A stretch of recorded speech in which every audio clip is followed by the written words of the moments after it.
Now it's good. Cool. I'm glad I actually looked at my audio. I can see it sync. Ooh, that's helpful. Does this work? Where's the thing? Road. I don't think so. Oh, I gotta open programs again. Right? Yeah, I gotta open that. And I probably gotta open that. And then, if I click that.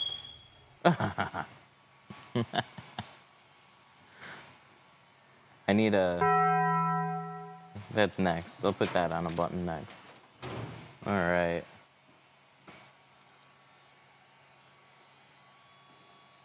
Select. Good morning. And then this should work. Wow. It's actually, I think, pretty good. I think we're good. Do we got a steamer running now? We do. Perfect.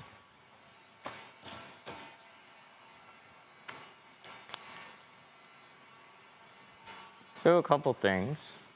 This is actually a bigger project today. So we tinted this a little while ago. And now they work. And so we're going to be removing and reinstalling some films, but we're going to be doing it with some lighter or some darker shades. Not much darker. This is like 70 on the front. We're going to replace it with 50, and then we're going to do 40 on the back.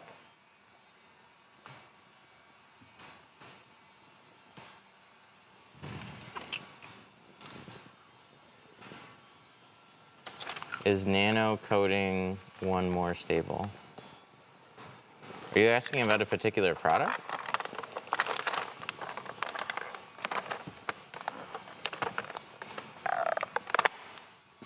How well does GeoShield Carbon Tint shrink compared to Ceramic and Pro Classic? Very well. I think the carbon actually shrinks smoother than the Pro Classic. But if you're like, I'm decently proficient at shrinking, small differences. Oh, don't pull too fast. This is the most fun part about removing. There we go.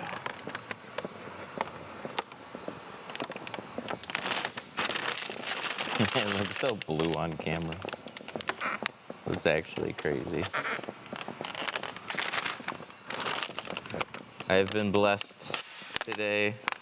Oh, except for that. Still gotta go a little slow. Can't just yank it off. This is what a steamer should do.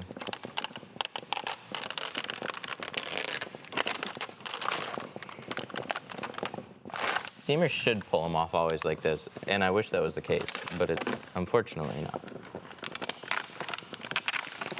What's your favorite way to remove tint?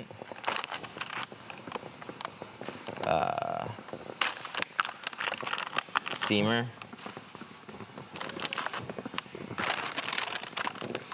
Steamer and adhesive remover. Windex is amazing on a particular type of glue. And I don't know why, but if you go to like an older purple bubbled tint, Windex can remove it in a way where it dissolves it completely with no goo. But for whatever reason,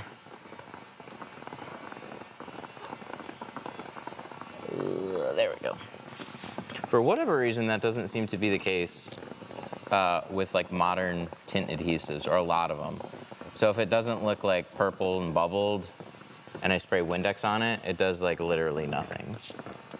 And I'm grabbing an adhesive remover. But there's just this like old type of tint where it'll remove it, remove the glue entirely. It's awesome. SunTech Evolved or Solar FX Extreme 2. I haven't seen either in person. I have no idea. What's the go-to adhesive remover?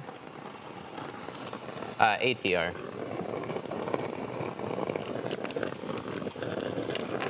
We have one called Tint Strip.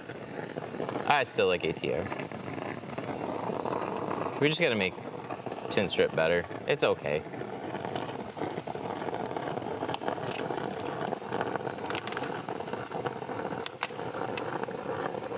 Have you tried shrinking 3M ceramic IR? If so,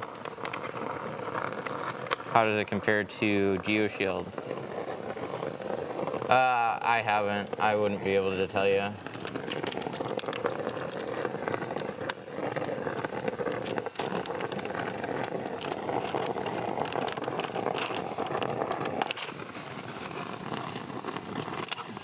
I've been using Geo for quite a while now. I don't have a reason to, like, it's tough. I like actually need cars strictly for reviewing window film, but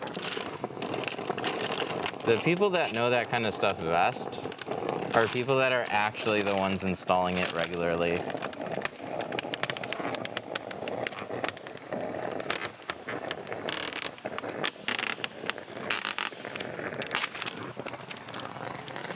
I wish that made more sense though for me. That would be cool.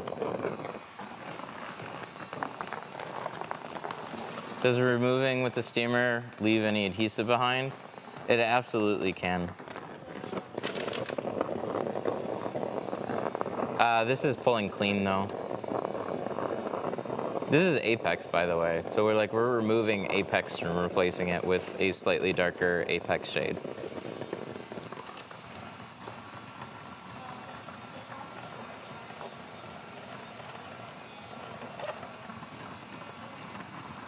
So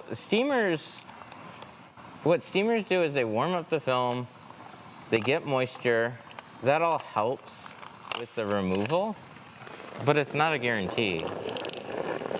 Sometimes all it does is just helps you remove the film layer, but that's still important because if you want to get to the adhesive, you got to remove the film. So when it's dried, cracked, and purple, that's especially difficult and time-consuming to remove.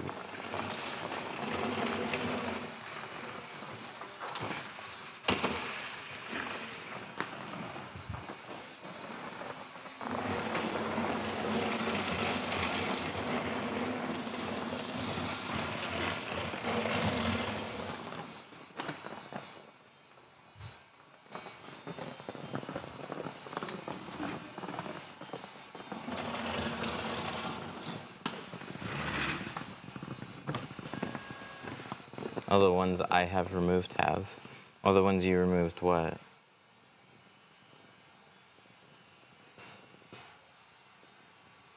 Doesn't leave residue behind? You got lucky then.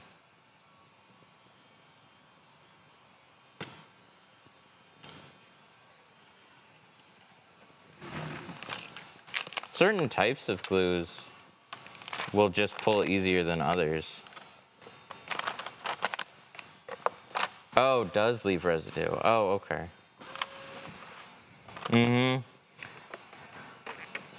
Yeah, that's what I'm saying. Like, it just depends. I'll get lucky here and there, but it's more common for me to have to strip glue off a window.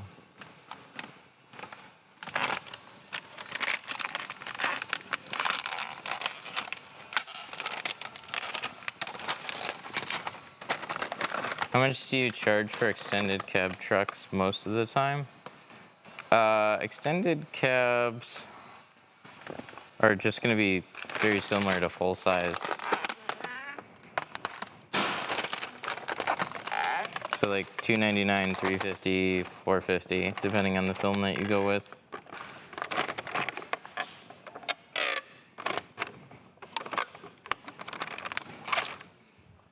It's weird. It did the same thing on the other side. It split right there.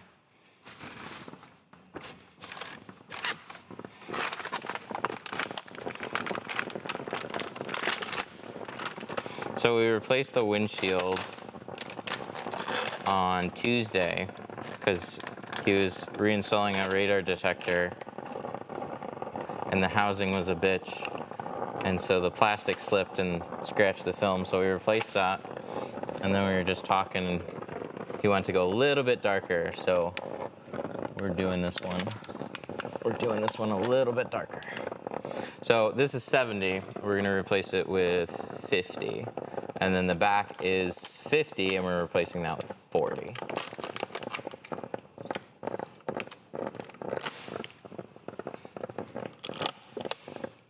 Yeah, it's to remove any type of film. It's just a steamer. It just puts some hot air where I need it and moisture. Yeah, did you see, Bro's got money? Did you see these wheels? This is the new like BMW touring thing.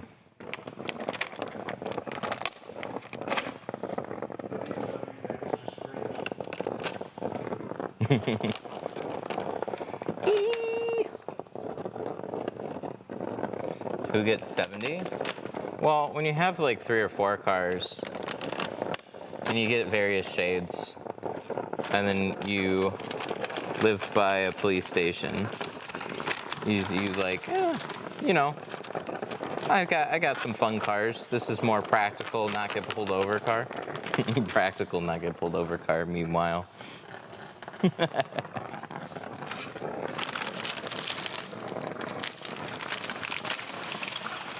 Trash car.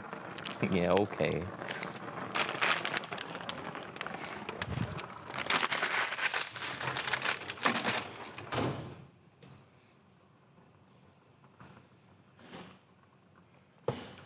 Hatchback with defroster. Are you gonna try plastic blades with a glue remover? No, I'd still use glue remover and scrub pads.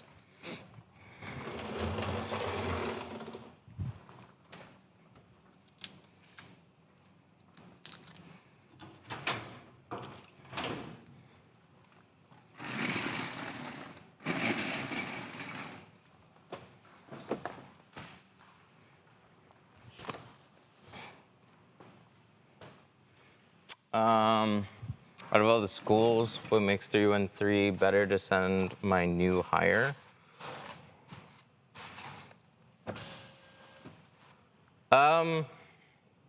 Well, I hope all the schools are actually showing hand cutting, a couple different methods of installation, and working on real cars. So there's definitely some good schools around the country.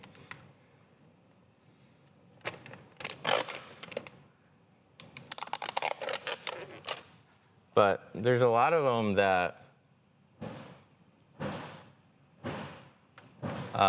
only focus on doing plotters, only focus on bottom loading, which is still like good and helpful.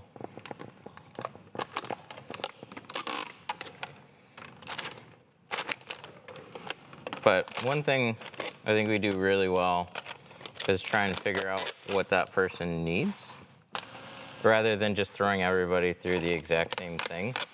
So we like to show both two-staging and bottom loading.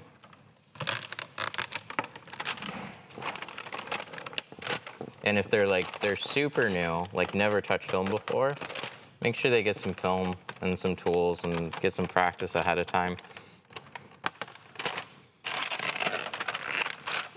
Because it'll definitely help.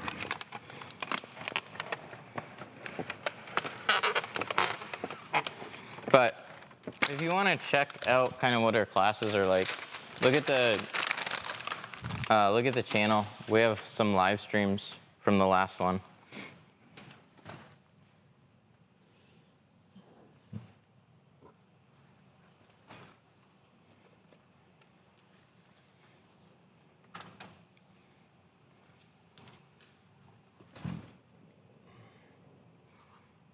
I had a hard time telling there was even tint here to remove. Yeah, this is a removal, but this is a very straightforward removal.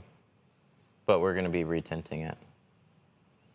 We're going a touch darker, literally a touch darker. So this is 50, or we're going to be doing 40.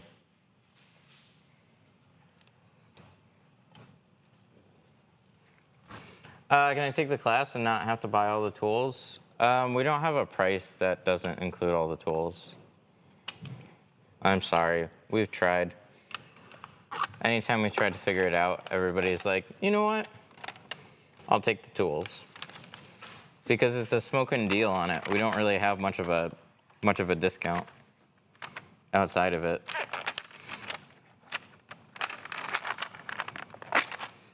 So like we're distributors, so we get better, like we get good pricing on it, which we then pass that discount straight over to you. So it's definitely worth it to just grab the tools while you're here. The class doesn't have a keg though.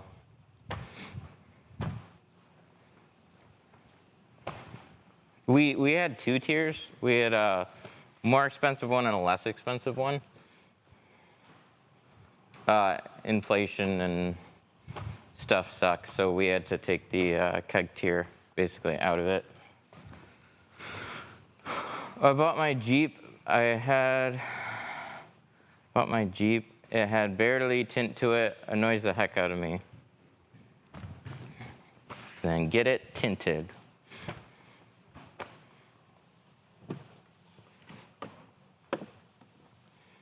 What's a good way to do this? You want to trade me? I'll strip. Oh yeah, first the installation? Yeah. Yeah, I'll do that. I'm just leaking hairs from everywhere, and I don't know if I'm terrified to get anymore. Yeah, that's fine. I can do the install. I haven't cleaned it yet. Okay. So it just needs to be cleaned up. Oh, and I didn't trim the rear view mirror. Got it. Okie doke. I'll strip. I left the most fun ones. Just the rear quarters and the back window. All the doors are done.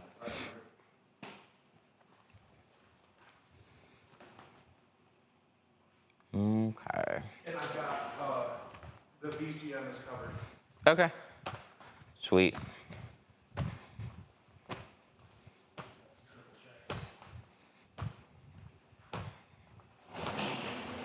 Was this car on stream before? Mm-hmm. Yep, you can actually see us tinting it the first time. We did everything with the windshield. And now we're redoing everything. Terrible job. Thankfully not that. He just wants to go a little darker.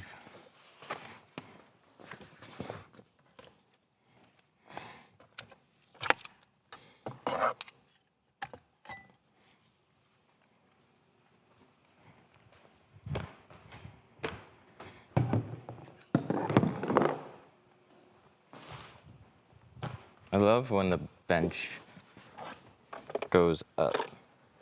Yes, my favorite. So nice having that space and no mirror in the way. Oh wow, it was a regular mirror? Yeah, it's like a super base model. On a Ram. Go figure. Ram, making it straightforward for us today. I like it. Let's grab one more seat cover. Do you charge for removal? Oh yeah, absolutely. But like on this one, it's like,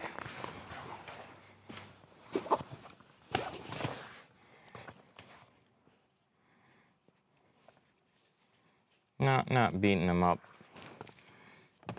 So if it was just like fresh, I don't know who tinted it, brand new, no, he already had it tinted here, just wants to go a little bit darker. Removal turned out to be much easier, so working that kind of stuff out.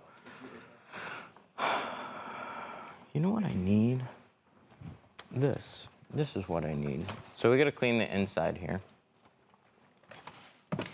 This isn't my usual spot.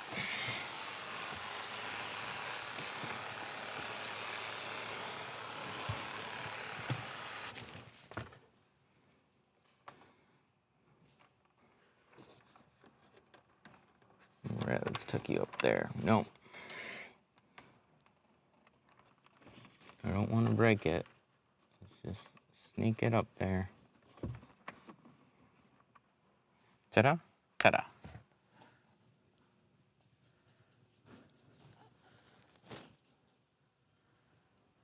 Oh, even better, they put the dots in the windshield.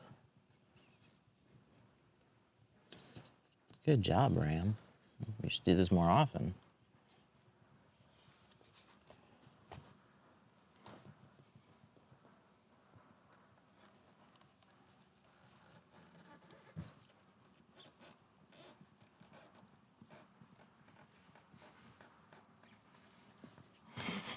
Oh, a water Glock. Yeah, I can shoot it sideways too.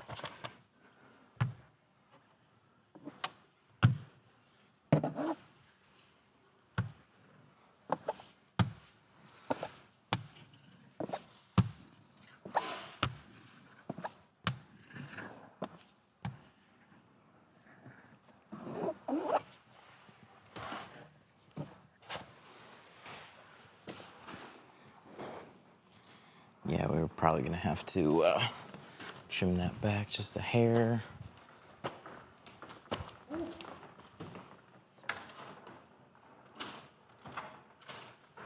Um,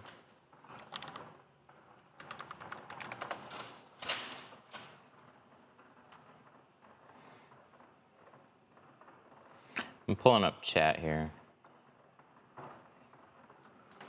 It's thinking. And then let's grab a couple more things. We're gonna grab this guy here. We're gonna grab the light over there. Do you sand down the dots? What? No, just give me my computer, Skip. I want my computer. I'm streaming, Microsoft. You don't want to do updates? No. We want to ask you, you know,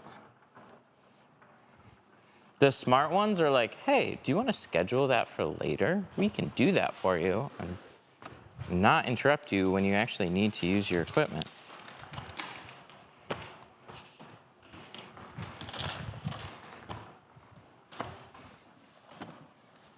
Those are the best ones right now.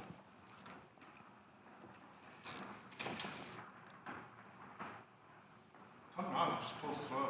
Yeah. Yeah, thankfully it's all nice and easy peasy.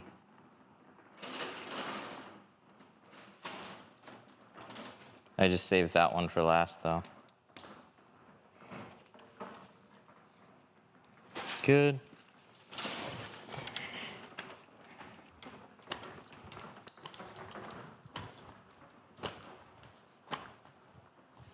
A flat glass practice film. Oof. No.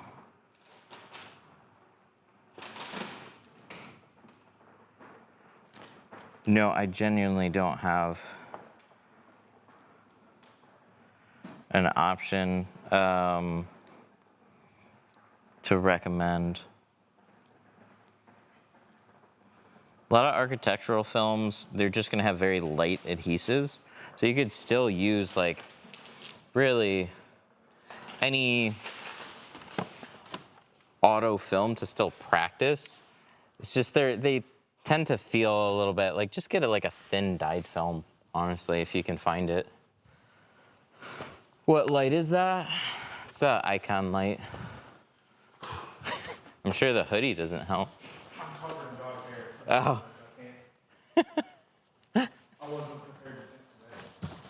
I don't know if you wear, that's why I wear dry fit shirts because I'll get sick. Oh, okay. I've got a cotton t-shirt on today.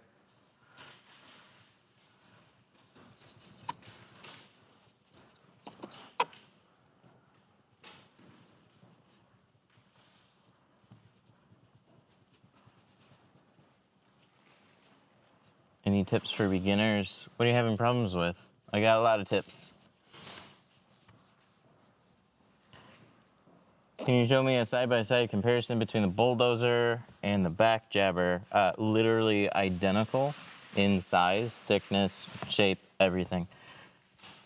It's a one-to-one copy, except for the stiffness of the blade. I like the bulldozer blade better. Back jabber is very hard. So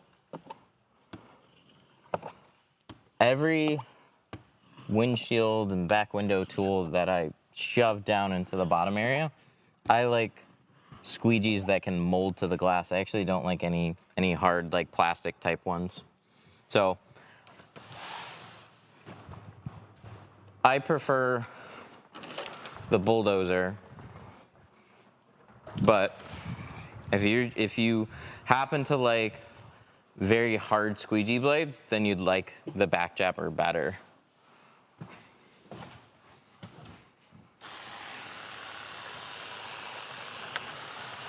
It's the only difference though.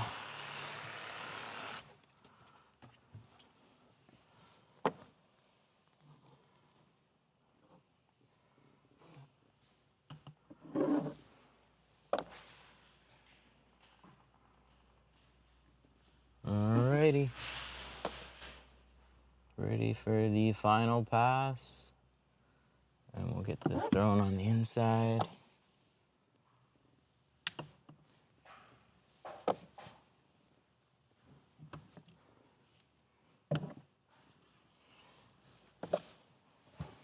How clean do your windshields come out? They're 10 out of 10, man.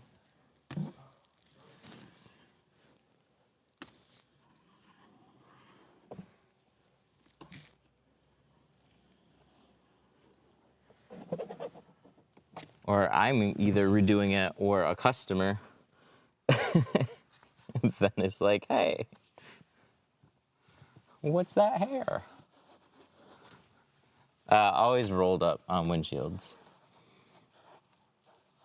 I was never very good at Frankensteining windshields. I'll do it all day long in a back window. But the position, Nothing to hold you up. yep, the position of it's kind of funny because like your arms are like down here and so the top ends are like flapping over. So I would tend to crease it. Like I'd get a bunch of little tiny creases like in this area. And I was never happy with it. But when I started, like for the half of my tinting career, windshields just were not very common for me at all. Now it's everybody's getting windshields.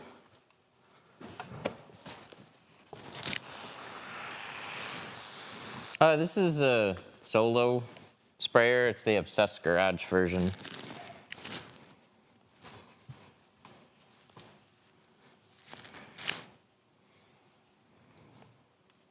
I haven't really dived into battery ones. I think there's a lot of them to pick from.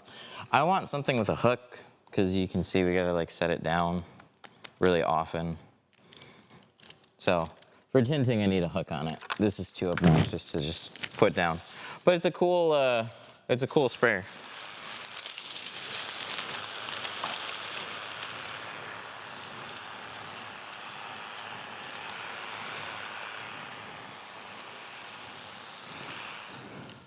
I send my employees in here to watch your live classes. Nice. I'm throwing a. So we have the Facebook community. I'm throwing together a more private community where we can do like group Zoom discussions and stuff, like something we can kind of leave up so when we're not streaming, people can still pop in and talk to us.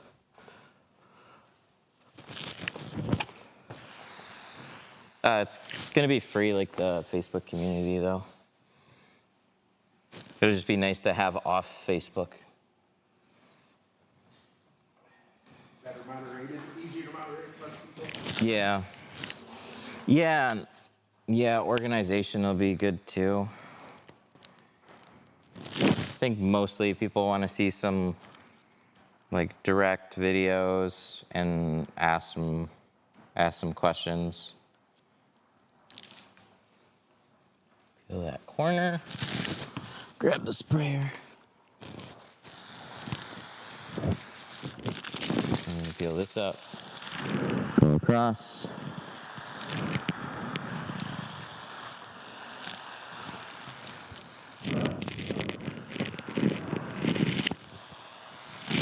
Focus on the rounding corners. Extend your blade out and always make sure you snap it. A lot of people, when they first cut, it's like we'll have little stages for the blade. So when we're doing our side edges, you just put a very small amount of blade out on the door. But when you're just rounding corners, extend your blade much farther out and get a nice low angle.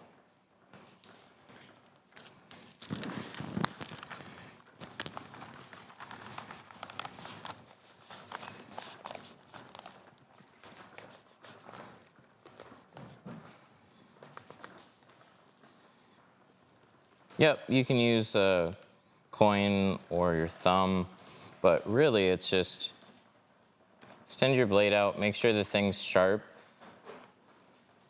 and you need to be like dragging your blade forward in order to like round a corner. So you just like swing the holder around.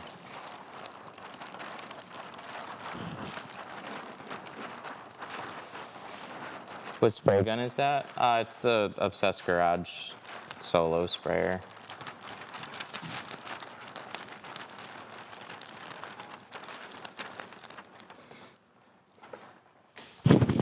%?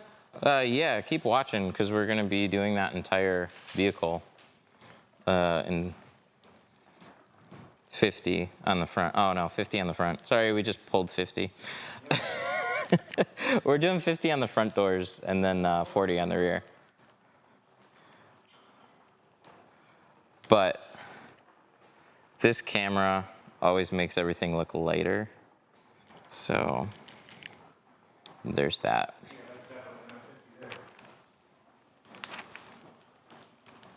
They all look lighter than they are what we're working on. But yeah, the Solo sprayer. It's a cool little sprayer. Like it works. It needs a hook and it needs USB-C. Those are like my biggest annoyances with it. Not that I've had the battery die yet. I know I'm gonna lose the charger one day. Little charging circle. There's no indicator light for when you're charging too. So I've had some like USB lights,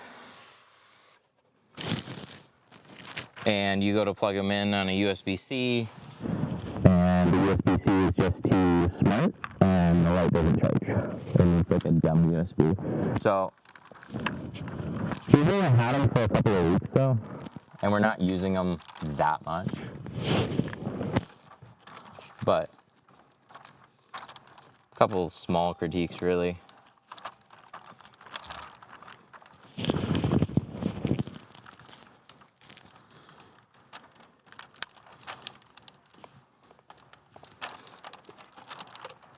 You got water in the mic?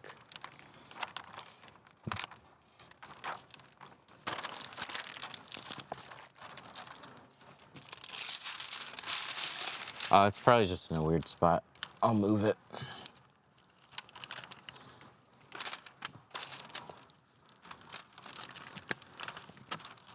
There we go, that's where I want it.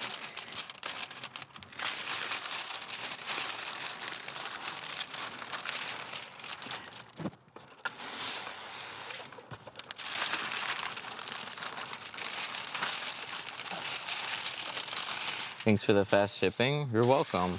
I'm glad it got there. Man, that's all up to carriers. They drive us crazy sometimes because we definitely we pay for the tier and it's up to them to live up to what we paid for. They're all fucky. Sometimes they're super good, sometimes they suck.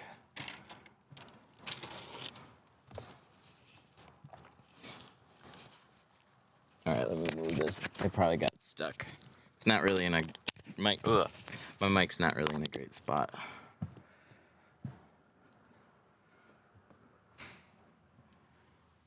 Tried to darken my windows and wasted 4 meters. Oh, that's not that much. You go through a couple of rolls, my guy.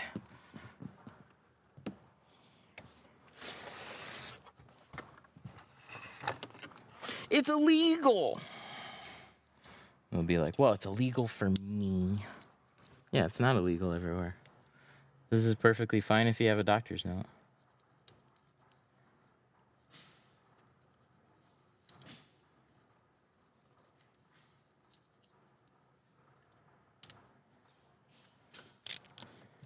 Tab. All right, I gotta go grab something. I'll leave you guys here. I'm just kidding. You guys are coming with me. Is that good? Does that look good? Is it ready to go? There's just that one big bubble. Oh, okay. I think I see it.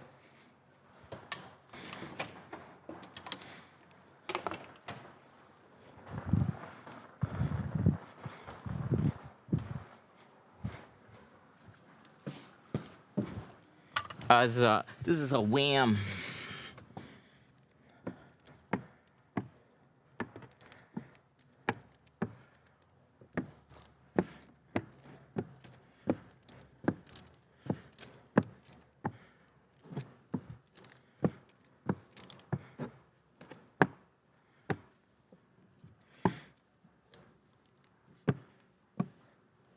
California, they pull you over every block. There's one guy that's like, I live in India. They'll just break your windows. The police are just like walking around the streets. They see a tinted car. They'll just literally pop all your glass.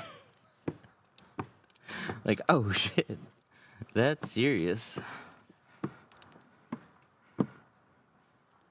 I guess tickets aren't so bad, huh?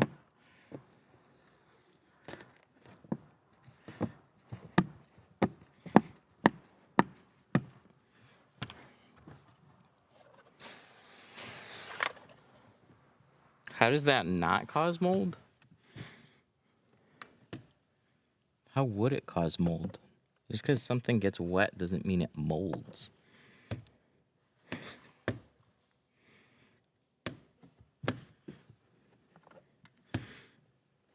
Things get wet, things dry.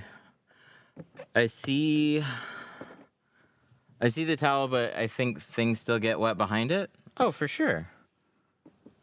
A little bit. But it's about managing the amount. Like your car sits outside. It's exposed to like weather and elements.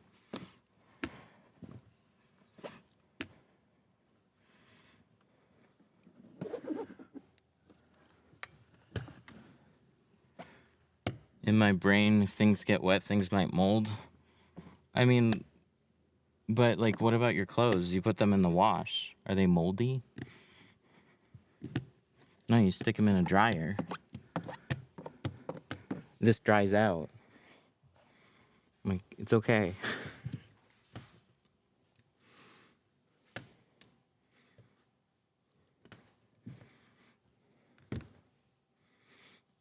Is a big paddle squeegee like the tint brush in a way? Mm-hmm. Yep. It's just a big wide way of evenly spreading out the film. I like it better because it's thinner. So see this? We can get all the way down far into the bottom edge of the window. It'll sneak behind a lot of brake lights.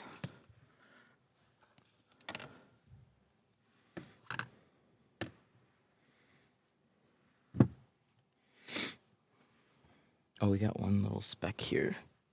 When I say little, it's a little bigger. We can take care of that one. We can take care of that one.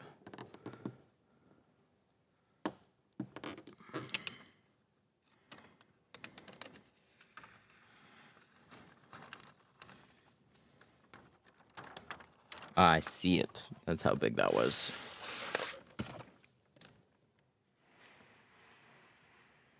I want to tint my windows, but I'm worried about mold. I mean this in the nicest possible way.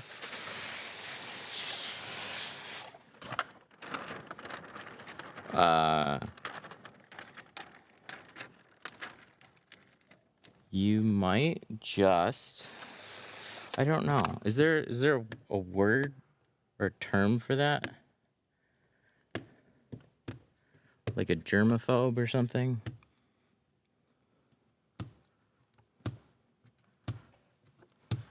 Might be overly sensitive to the ways mold can possibly be somewhere.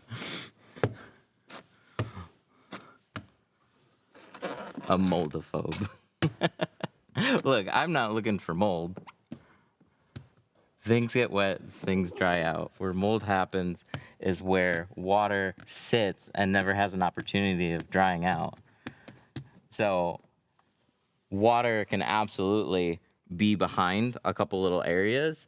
Dude, it gets so stinking hot in cars, wintertime, like it's not, you're not encapsulating that. Not in the same way.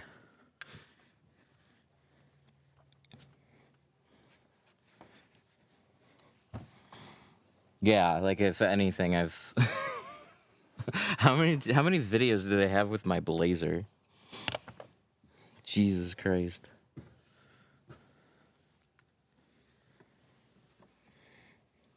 We got that speck out, by the way. There was one right here, a bigger one.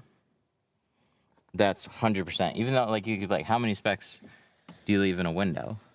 It's like you can absolutely have a speck in a window, but that was a bigger thing that you could see from farther back. Also made it really easy to remove. Oh, I'm scared. There we go. Sweet. So we'll take a heat gun, dry up around the mirror, wipe things off, check it over, and this will be all set to go.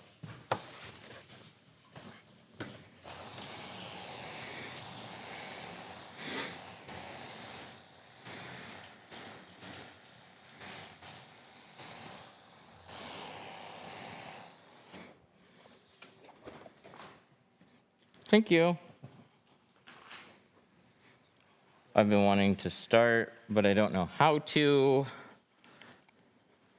You know, these are good. These are the good questions that I always need people asking.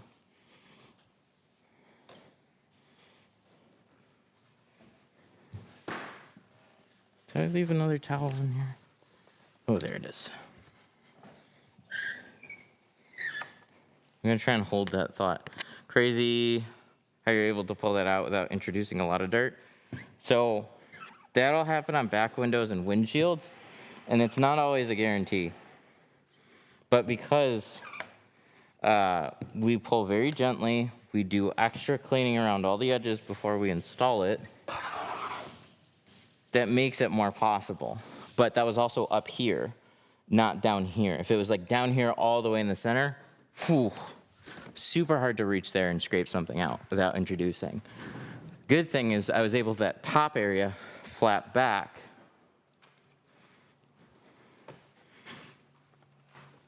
So water then just drifts straight off of it. And that all that can kind of work together and help.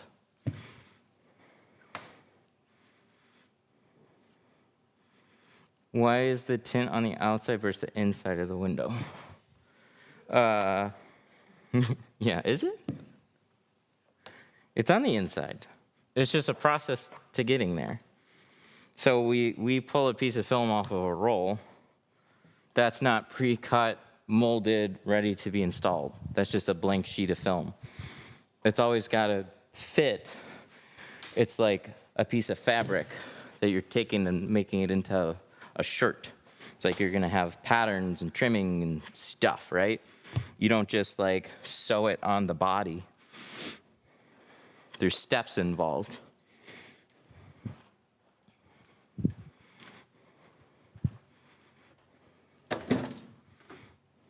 So, same type of things going on here.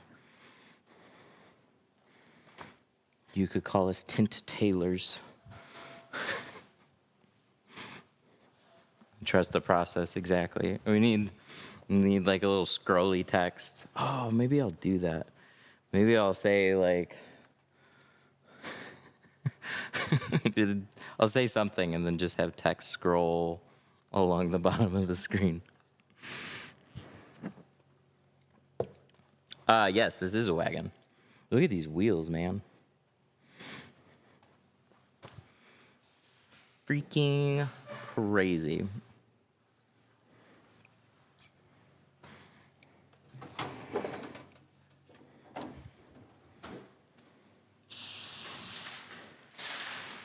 Yep, so that's up next. We had a windshield sneak in on the schedule. I mean, it looked wide open. I blocked off the wrong thing. I was just gonna work on that this morning, but then we had this.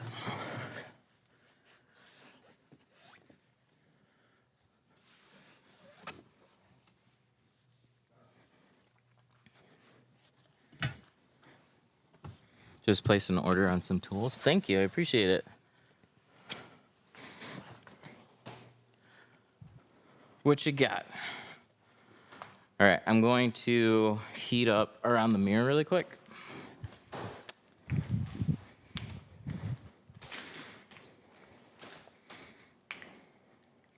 Well, I thought I was.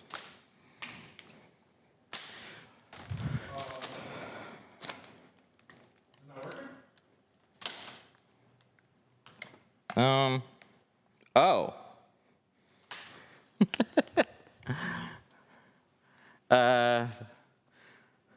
The plug just broke. What? Yeah, the end snapped off. It's probably in the brand new extension cord.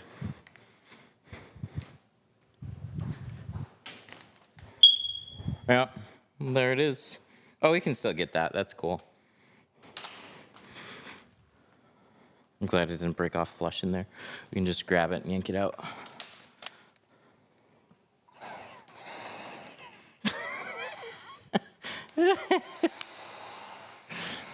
This is that. I need to toss this heat gun. I hate this one. This one has just enough connection to work, but you'll hear it like rev. It'll shut off because it'll just disconnect for half a second.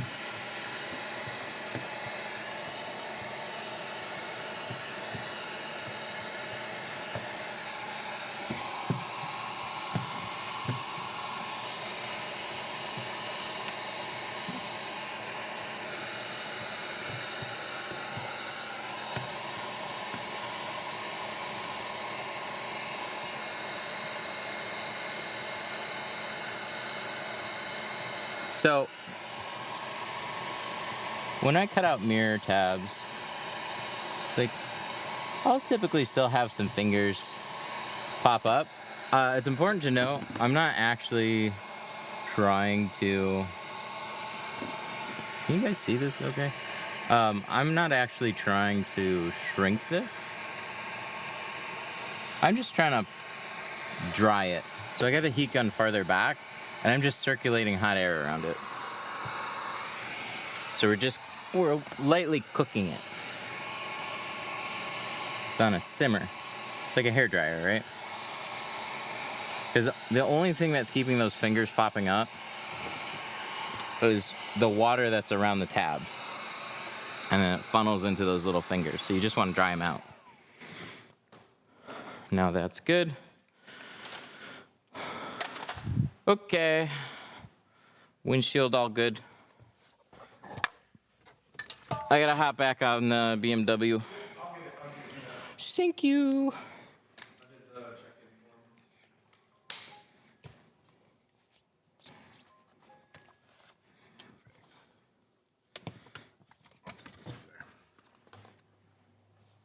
Should we leave that there? Look, it's a little tab. Barely got wet. Nothing to even squeeze out of the soaker. Nice. All right. Whoa. Oh, no. Okay, we're okay. I was so confused for a second there. I thought I was looking at the RAM. I was like, wow, my video is way... Why do I keep getting fingers and bubbles around glass aid? Because the glass aid is raised. So when I put a glass aid line down, I don't actually shrink. I will flatten the film right on the line, and I'll shrink up to the glass aid line. And so everything will get pressed in right around there. But that's why that's happening. If you shrink immediately over the glass aid line, you'll have some rippling there. Okay, so apex, we're doing 50 on the front, 40 on the rear. I guess, you know, we got the roll here. We might as well start in reverse.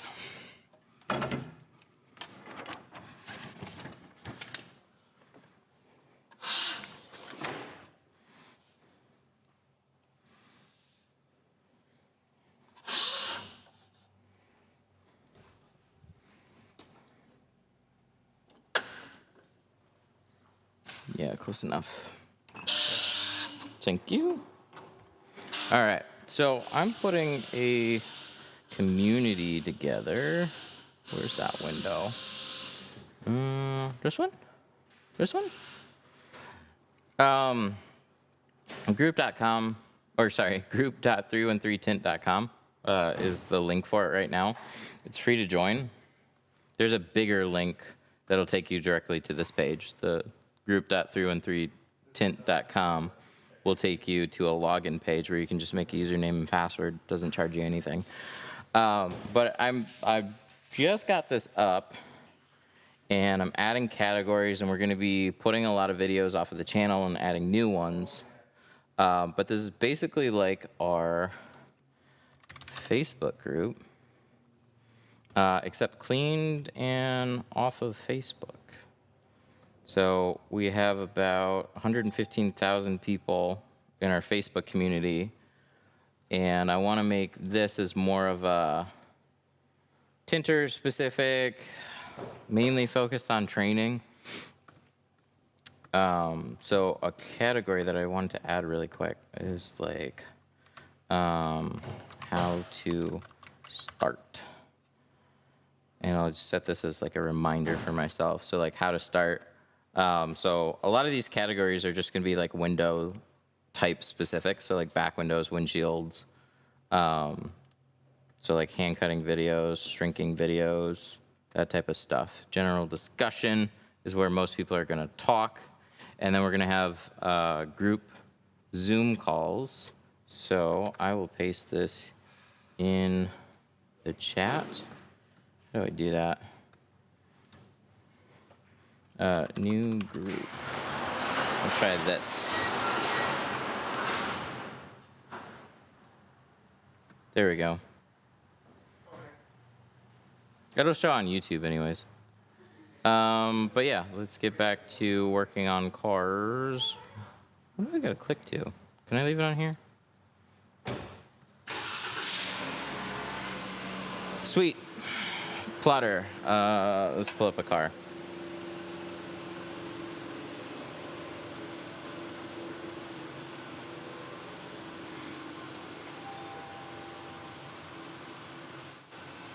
I need my 61 bug tinted. I believe you from your profile picture.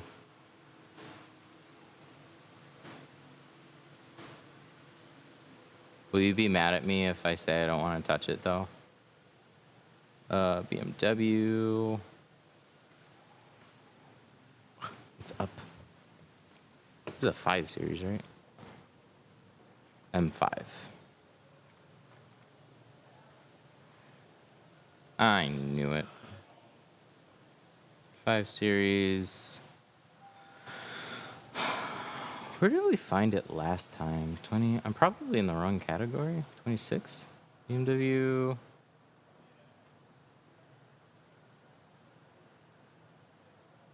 No, should be this. Oh, there it is. Yep, the touring. There just wasn't a picture attached to it. 25 and 26. I knew it. So we'll click on that. We'll see how these fit. We'll throw those in there. Go to our cut. Check this out. Let's see what we can do. Is this? This is a 40-inch roll. So we have a little bit more room to put a couple more.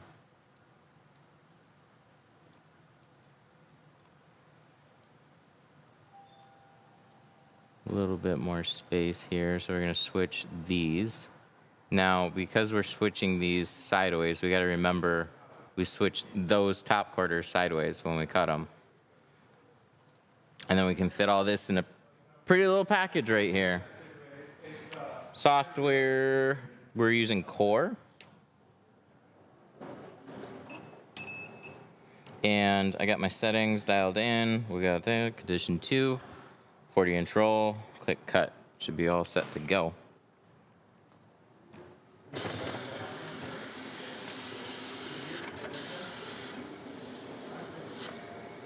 And then while that's doing that, I'm free and clear to go do something else. So let's get this back window prepped.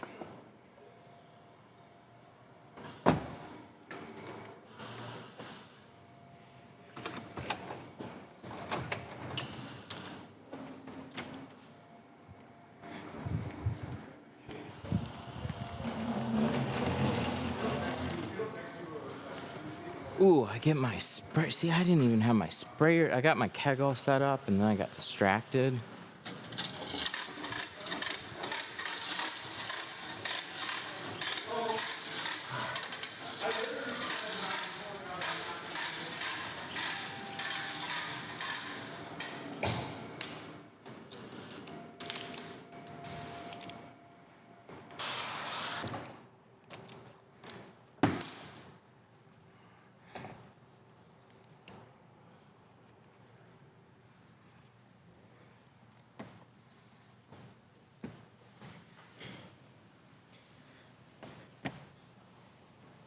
Baseball player, he plays minor league, like actual professional baseball. Oh, he does? Yeah. That's fun. See all those videos? I had to ask him. I was like, so you play or you coach? He's got 3 dozen baseballs in there. Oh. You see the one in the door panel on the driver's side? I actually didn't. I have this. The data. I'll try and see what I can do with it. All right. Thanks. Are you washing it with a dryer sheet? At what point does it make sense to invest in a plotter? You're right. Whatever it is. It's always a good question. Plotters and most things are about just saving you time. So if you feel like the time you spend on cutting can be better served doing something else, then it's worth it to get a plotter. Just know that they're not always perfect, but where they make the most amount of sense Well, the heat gun should still be good. is just production. Yeah. Bad cord. Yeah, we just gotta put a new one on it. Well, another one, when the heat gun goes bad, we'll save the cord from it. Oh, there's an extra cord up here.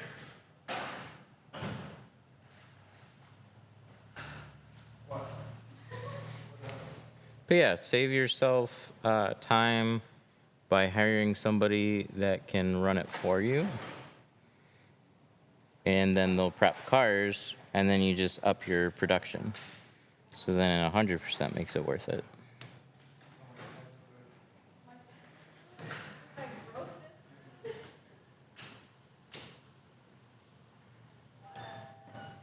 Just an easier way to scale past yourself.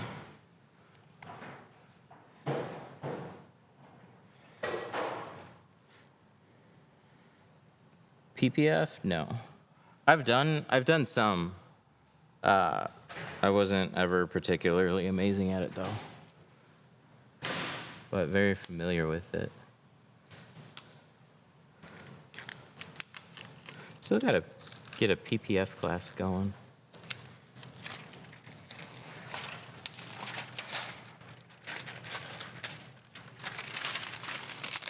Did you get a helper or an assistant worker? Yeah, but in other ways. Mark knows how to tint, and so he just stepped in and helped speed that windshield along. He's mainly doing software. And then we have a Zara over there, and my wife doing orders. So then you guys aren't waiting on me all day. You know what I need? I need a heat gun.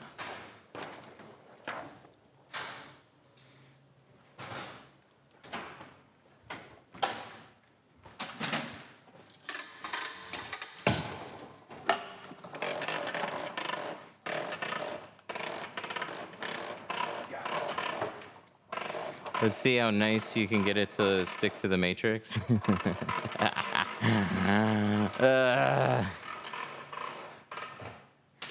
I know. I hope it goes better this time.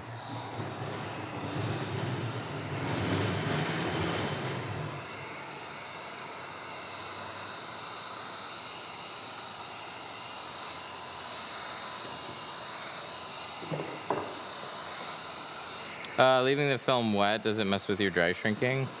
A little bit, but not really. Like, it'll just take a little bit longer to get started. So I'll kind of start with drying the water that's on top.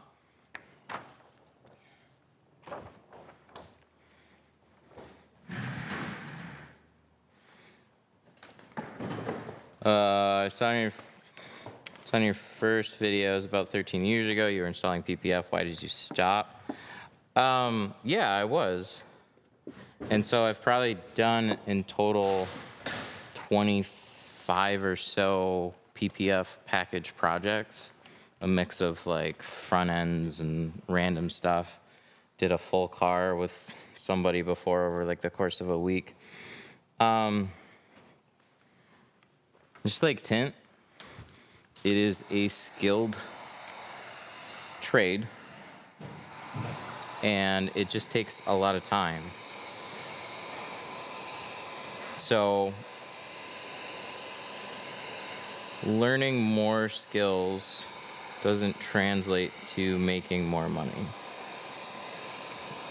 So it was the time that I put into some PPF, I'd make the same amount of money just doing tint, but I already knew how to tint. So I'm not really like, I'm not going to be the PPF guy.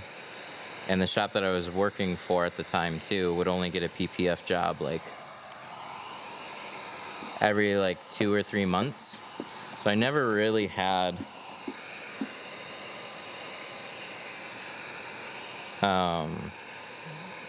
great opportunity there to make it a full-time skill. So I just made more money just sticking to tint. But there's a lot of guys that are like, I'm going to learn vinyl, I'm going to learn PPF, I'm going to learn window tint. It's like, there are very special, unique people, people that can absolutely do both skills and they'll trade off back and forth. Real magic, though, in a business is trying to scale like your skill set past yourself. So if you specialize in something, it's better to find somebody else that specializes in another thing or train people to do it right. So it's like getting your hands dirty with it, knowing how to do it reasonably well is always beneficial, and then passing that off so you can focus on quality control and the other stuff.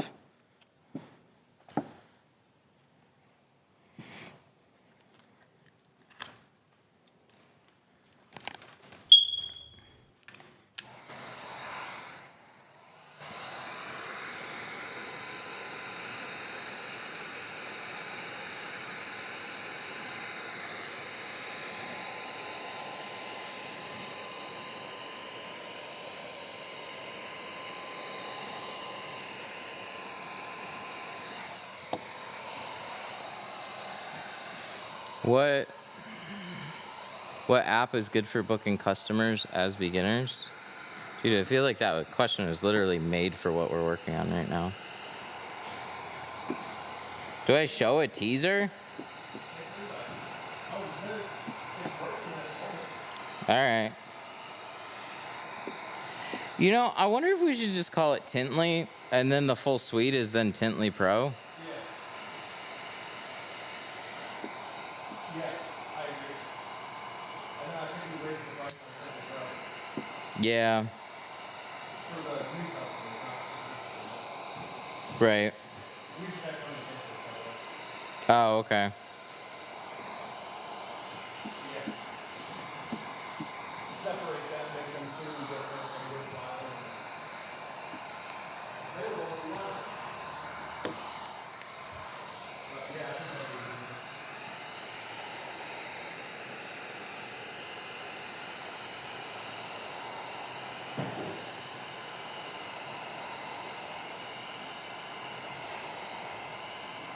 Your fire detector is beeping. I don't have a fire detector.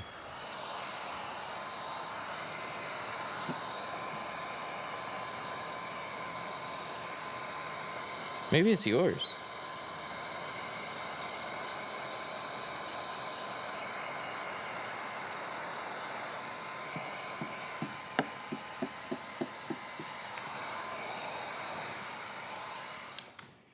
This is a Wagner heat gun.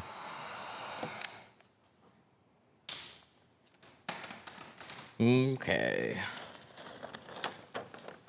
It just beeped. You're hearing things.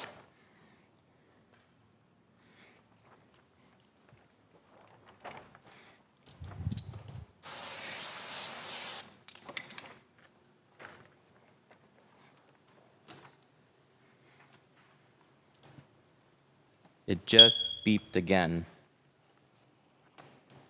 Maybe you guys need to go check your smoke detectors then.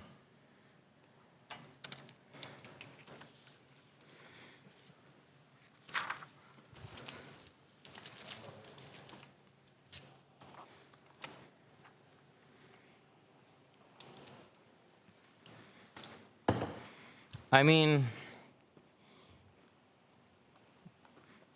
it just did it again. It just beeped? That's crazy. I don't.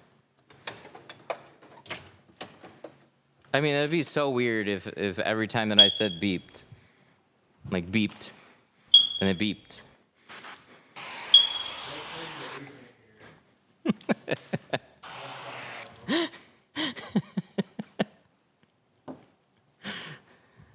Maybe I'm good at predicting when it beeps.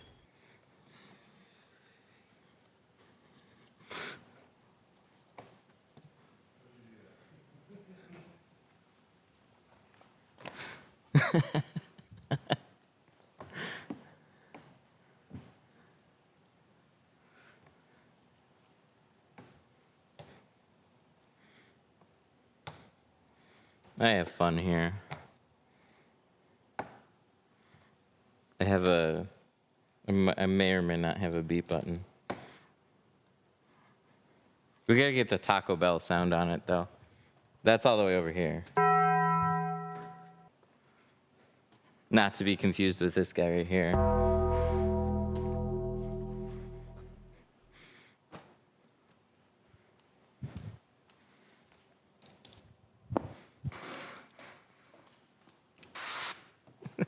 Play that noise on the Windshield in the drive-thru so they look at me. That's pretty great. All right, let's clean off the inside here.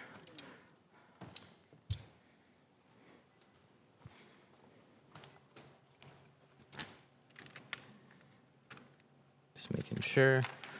Let's flip this over. Is Pro Nano the brown tint? Yeah, the 35 is.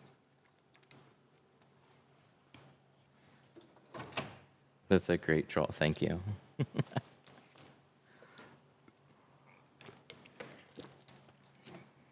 Yay.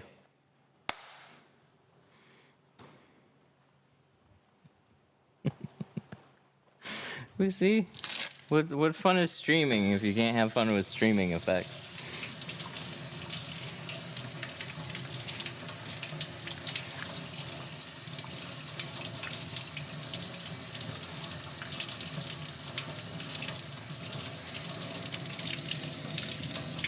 It's okay. Now you guys know. So the next people that come in here and ask about it, you know nothing. Now you're in the know.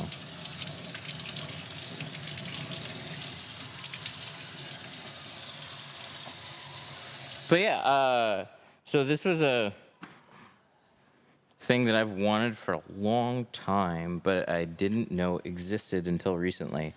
I wanted just a simple button where I can press it and then something on my computer happens. But I also have some like voice commands in there too. Okay, so we're gonna spray it, scrub it.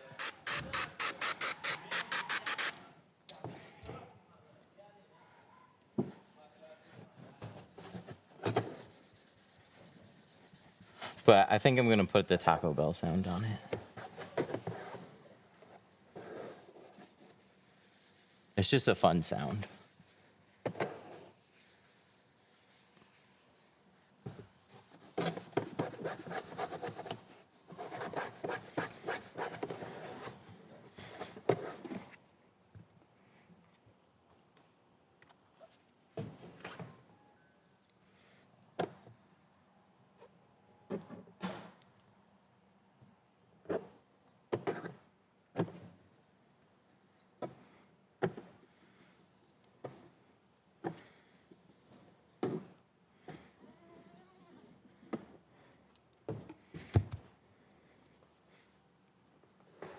Yeah, so like we get asked all the time, does tint go on the inside or the outside, or where does all the water go? Blah blah blah blah blah blah blah. Oh yeah, we'll do it a bunch of times, I'm sure. Taco Bell sounds good right about now. And last thing that I wanted to get.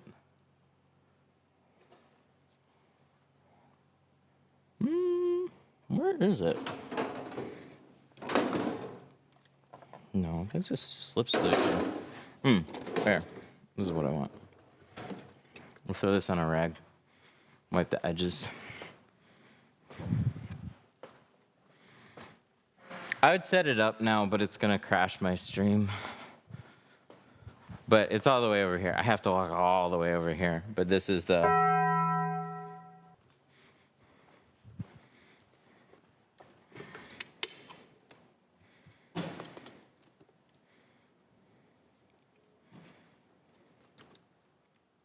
plastic flooring? That's race deck.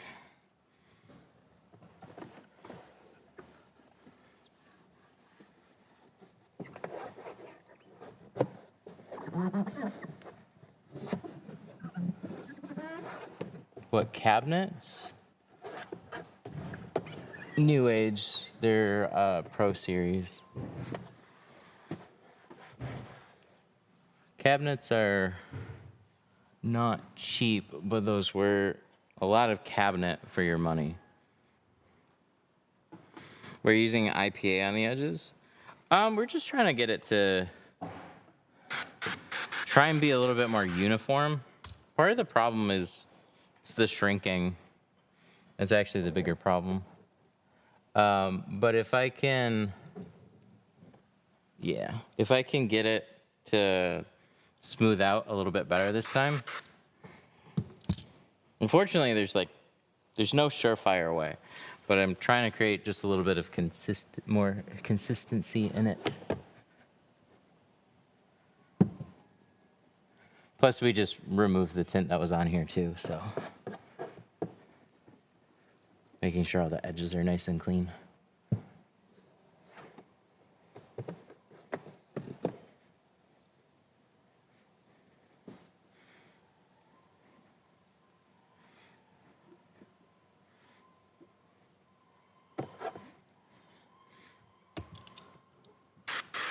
How are you seeing the comments? I read it. It's all in the patterns, like when I spray the water. I read the bubbles.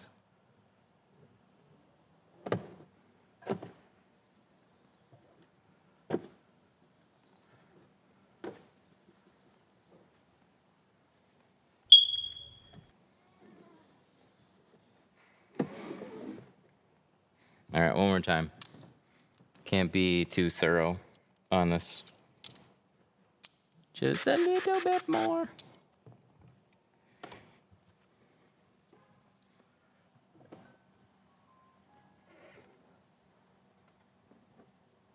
Go around. Up there.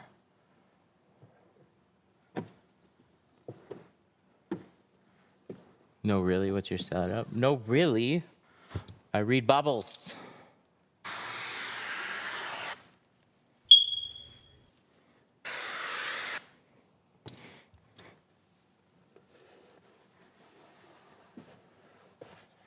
Where there's smoke, there's fire.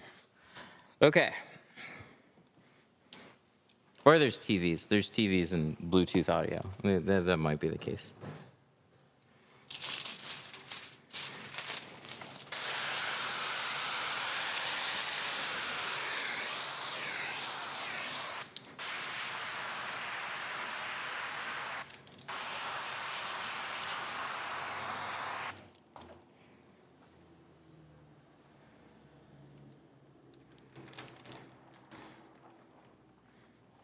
I got 5 window strip for $185. 2 years later, it still looks brand new. That's sick, man. No matter what you paid, you should get a good film and a good job.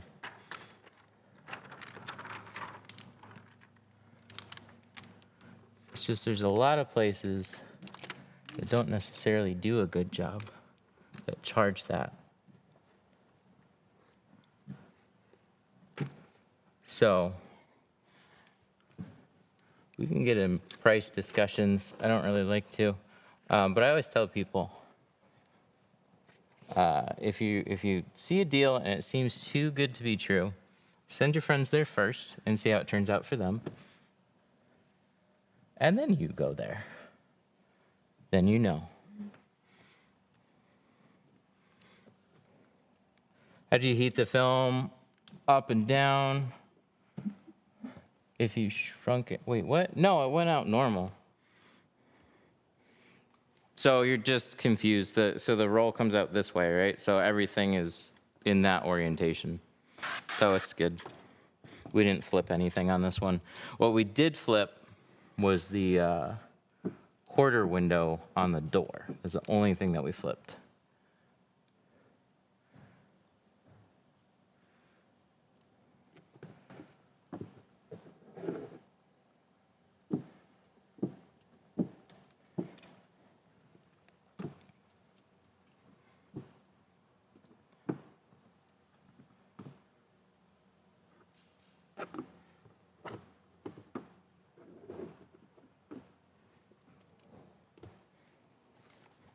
All right. Got that. Squeeze it out.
What percent? We're doing. What are we doing? 40. We're doing 40 on the rear.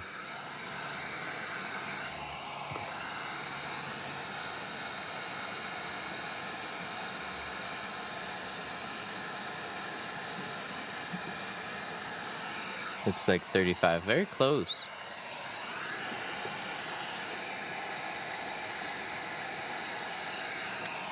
No, I cut the back window normal.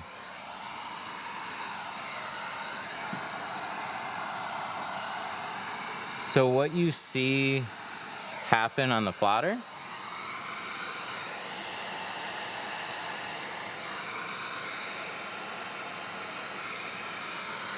was all the way that it would get hand cut. So take this image. So this is my back window, shrinking up and down, right? So this is the roll. The roll is literally, everything is feeding this way. So when it comes out the machine, it's coming this way. So the ends of my rolls are still here. So this, take this, everything's normal. The only thing that we flipped were the quarter windows on that door.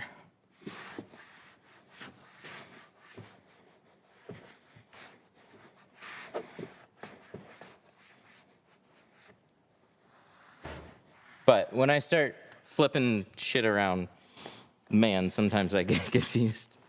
I don't remember what door's for which orientation.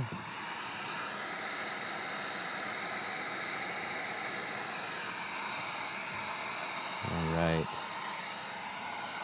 Very delicate this time. Very delicate.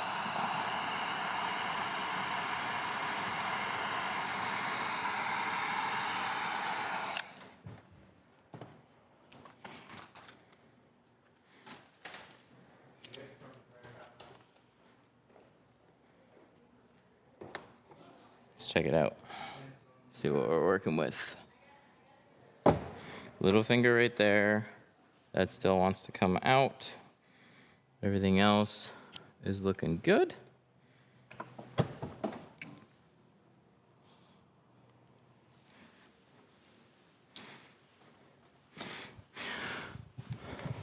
So the way that I heated it, I just split it up a little bit. We have a wiper housing in the way and a spoiler that's a little bit in the way. So I shrunk it in halves.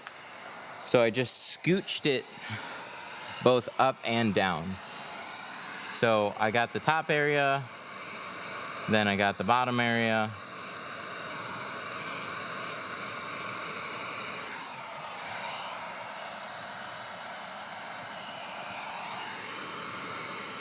And it's all nice and pretty.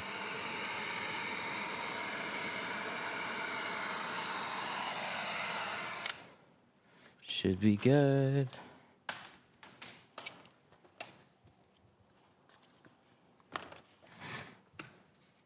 Quarter windows, we gotta do that next. Then we're gonna work our way, just kind of front. So these quarter windows, these were cut sideways. So this is would be one side of the roll, other side's over here. So we just took those patterns and we like they were like this and we flipped them. So now if I were to shrink, I would have to shrink out this edge, the longer edges. Why do fingers pop up after install if you already shrunk it prior to installing? Because sometimes it happens. There's still a little bit of curve there. With hatch and the matrix border, that also keeps the edges lifted a little bit while it's drying.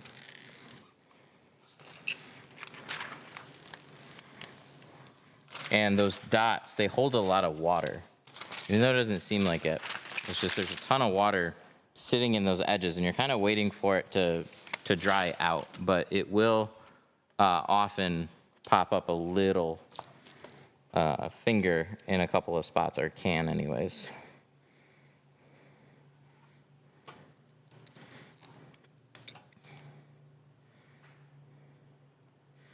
Is there a way to fix tints that have small bubbles in the corner? Unfortunately, no. It's got to be redone. That's just some dirt in the film. Most tint imperfections are like, there's a few things that can get fixed, but typically not after it's been installed for any length any significant length of time. Finger looks good. Leaving it out in the sun helps it dry faster. When you see those little speckles, that basically means, I mean, that's dry. So you're gonna hear some people say up to a month, some ridiculous time frames, and sun will make it better. But it's most things do not cure. Most things do not get better. It's often excuses to pass off not redoing it.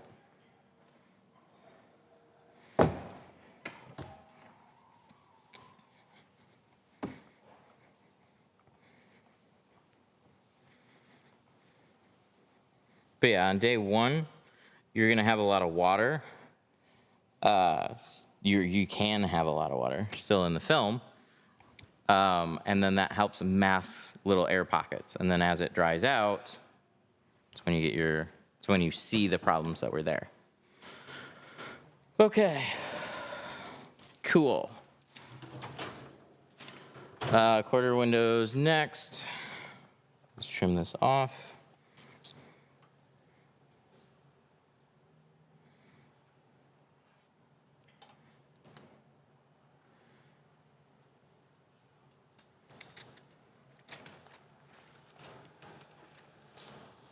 So these we're gonna shrink a little bit.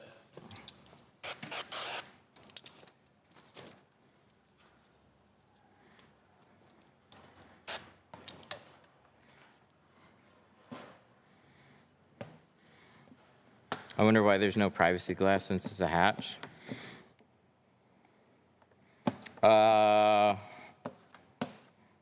Yeah, it would probably classify still as like a wagon / sedan because it's not quite mid-size SUV. I don't really know. Than like an Equinox, for example.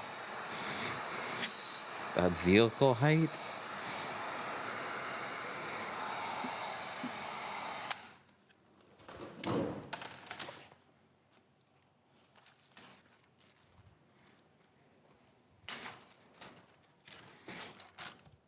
Yeah, so a wagon, they actually have that still as a classification. You don't really see many of those, right? But yeah, they would just still be under different rules probably. It's also German though, so they might have just decided to not do it. That's always a possibility. But they do it on all their other ones, so.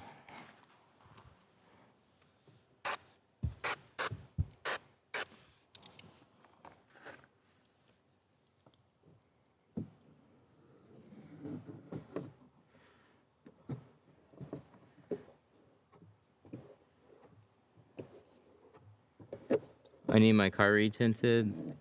The company that did it left my car out in a rainstorm. Like, did they leave it out in a rainstorm while they tinted it?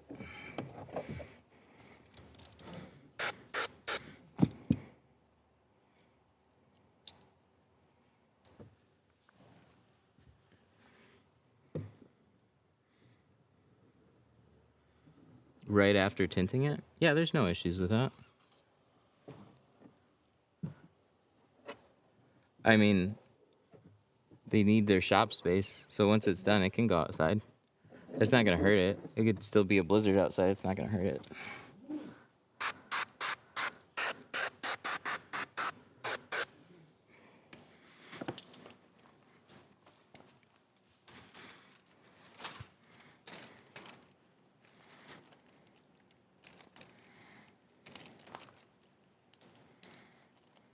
Oh, crazy. Then they just did a horrible job. Oh, yeah. Then, yeah, that's 100% independent. The rain had nothing to do with it. It's a good way to hide a bad job, though. Because, like, oh, we did a bad job. Toss it outside. Windows get covered in water, and you don't notice that kind of stuff until it's nice outside.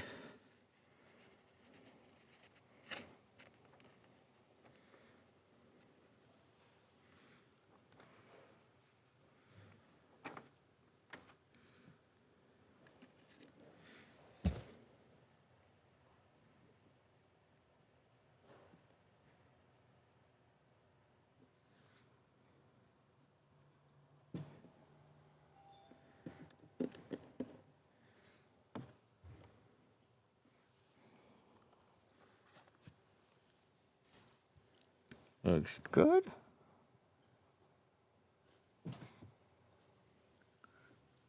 It's hard to even check if all my edges are covered. Yeah. Yeah, we're way down.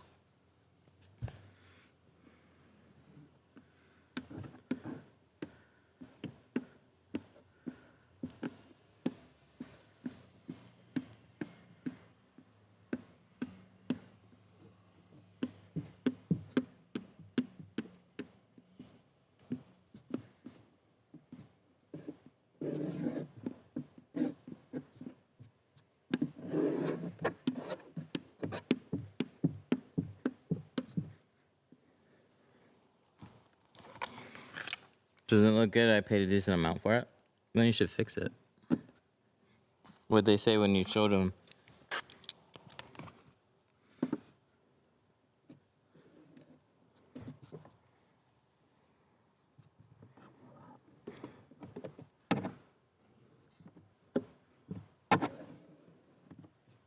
All right.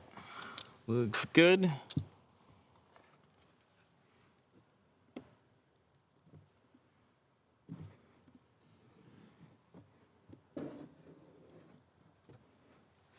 They claim the rain might have streaked it. Oh, they don't want to do a good job. What the fuck? What kind of excuse is that? The rain might have streaked it. Okay, so then I see why you're upset. Because they literally told you, oh, it rained after we tinted it. Well, then that's your fucking problem, not mine.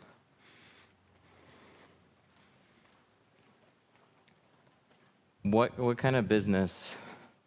It's like painting a car and then pulling it outside because, oh, I'm sorry, we needed the space for the next car. But here's the problem. Like, if you're doing something and then you're leaving it up to the weather to determine whether that something turns out good or not, then don't fucking pull in the work on a day that maybe the weather would impact it. It's so stupid. It's like, oh, we're pouring your concrete today. It's raining today. That sucks for you. You're going to have to pay for 2 driveways instead of 1. Nothing we can do about it. Just shitty contractors. The rain had nothing to do with it. They're just passing off bad work.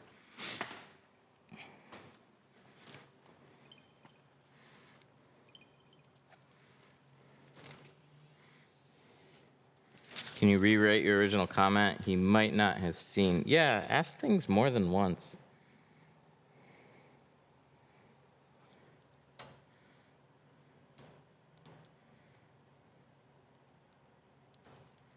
Yeah, it's just clear. I just give them a bad review. If they don't want to fix it, give them a bad review. Post pictures. This is the story. This is what they told me.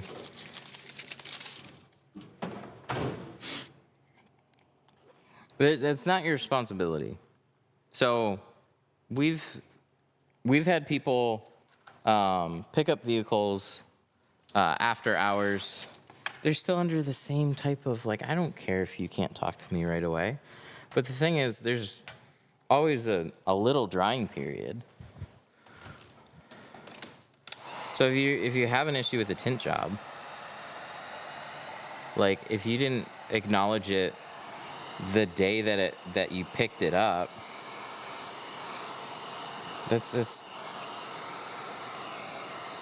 still something that I would take care of.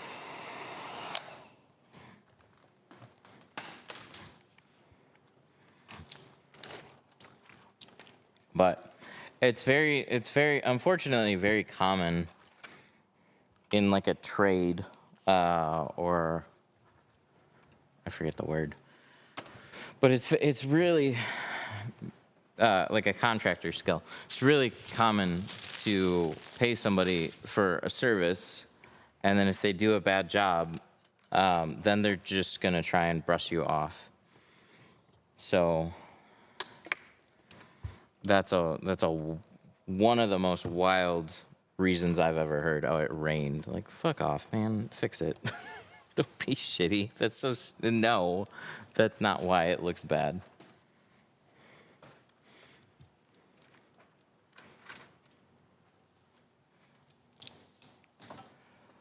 Is it easy to remove my own tint? No, it's unfortunately a pain in the ass. And anybody that you go to is going to charge you a removal fee. So it just adds a lot of costs. So you're basically going to be paying for like another tint job. So it depends on how crazy you want to get with it, because like you could, if you pay with a card, you could just do a chargeback and dispute them and say they did a really terrible job and they're not honoring any type of a warranty or fix or whatever.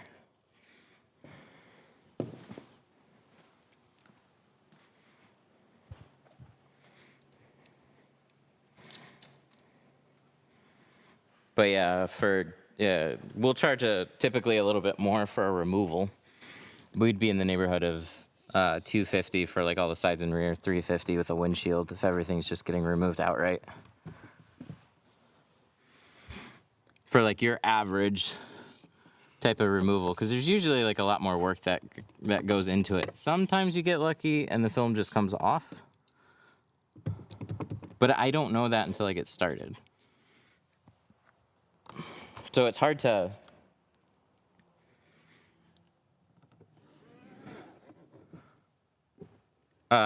just price it that way.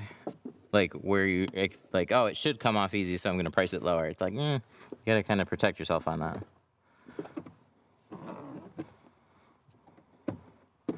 Rubbing alcohol we used on the back window. It just can help with cleaning up the fret line a little bit more.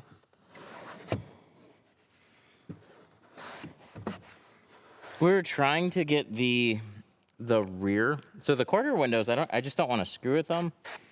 They dried nice and even. The back window was a little bit inconsistent along the edges. So this is a job that we already did, but he wants to go a little bit darker.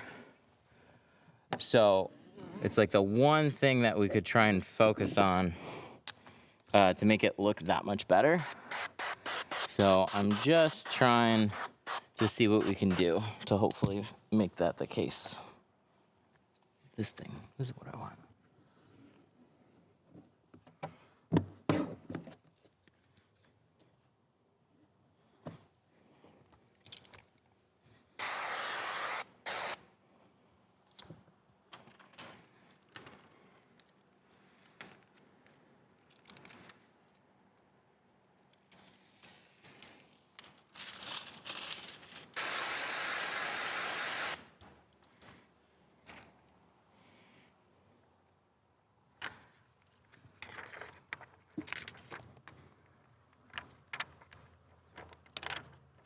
What's the process to removing when it's a pain to get off? A steamer I mean, you're gonna try a steamer first, but glue is adhesive remover, scrub pads, and razor blades.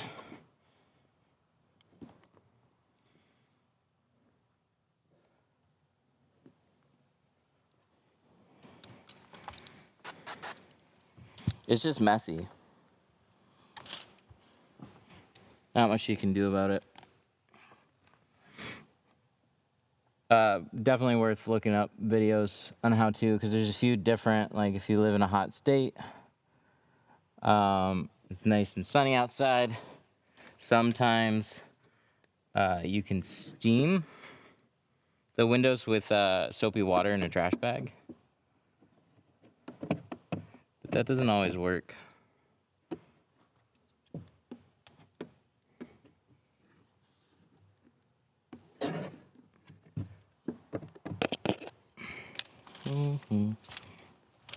Squeegee.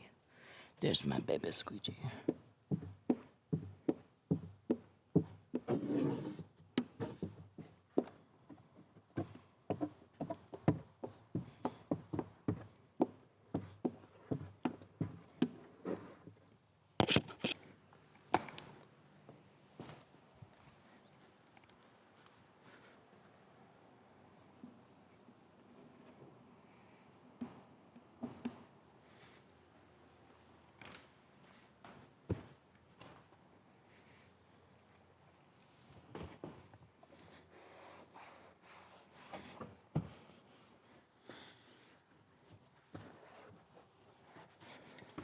Pressure steamer. Pressure steamers are cool.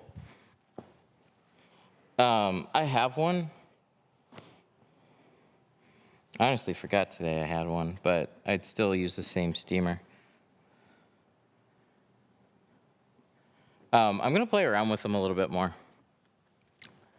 We have this little guy over here, little pressure on demand system.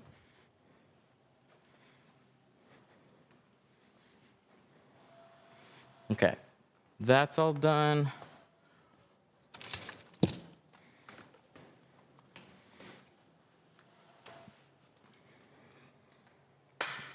Thanks for the info, you helped me out a lot. Yeah, you're very welcome. Thanks for watching. Could you live with only make tints? You mean like make a living with just window tinting?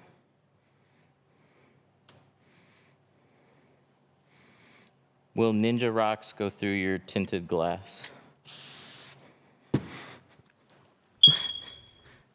What are... Oh, wait, I think it just clicked.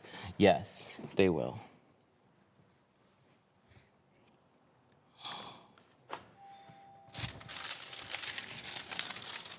I'm not 100% if I know quite what you mean, but I'm not going to explain it.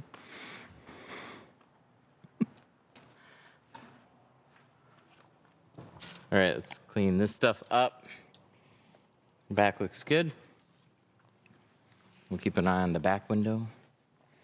So this is the adhesive remover that I like the best, believe it or not. We have one, should be in here.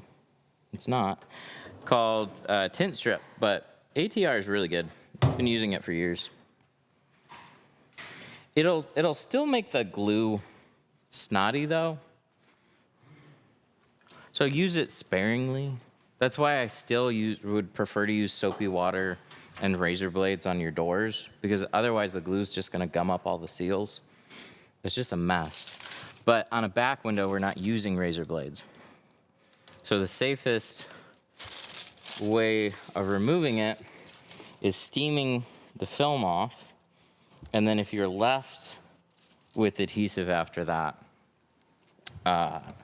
then you're gonna use scrub pads, like glass safe scrub pads, adhesive remover, and then you can dissolve the glue as best you can and then wipe it off. Those are really the best ways to handle that.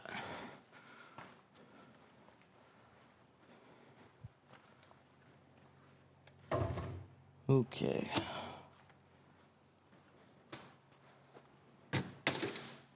So we got that. We can put that there. So we got 4 doors left to do. And a set of, well, no, that's part of the door. So, yeah, I stick by it. 4 doors to do. These quarter windows, are we gonna shrink them? If we do, it's gonna be a really small amount. We gotta go out this edge. This is gonna be for the other side.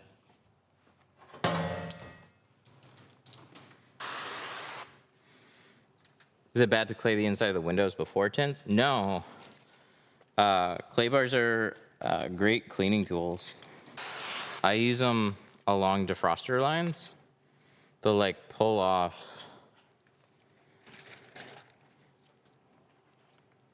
some like lake corrosion. Tarnish, or God, what was that other word? Keep forgetting.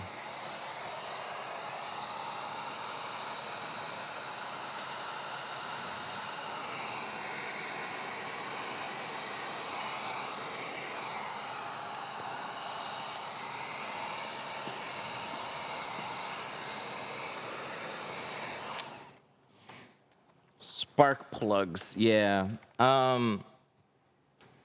No. The tint's not gonna stop it from getting through. What tint is going to do is hold the shards together, and the thicker the film, the more it's gonna hold together. So like a 2 mil film will be a little less easy to get into.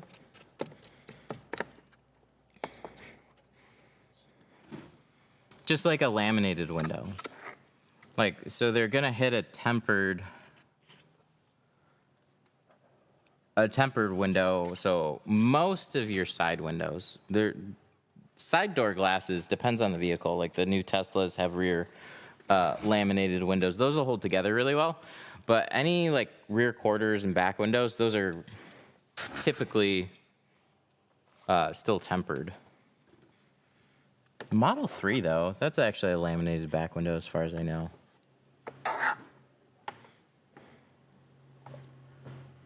But yeah, if you tint them, they'll hold together a little bit better, but it's not gonna stop somebody from getting in if they really want to. It's just gonna slow them down a little bit.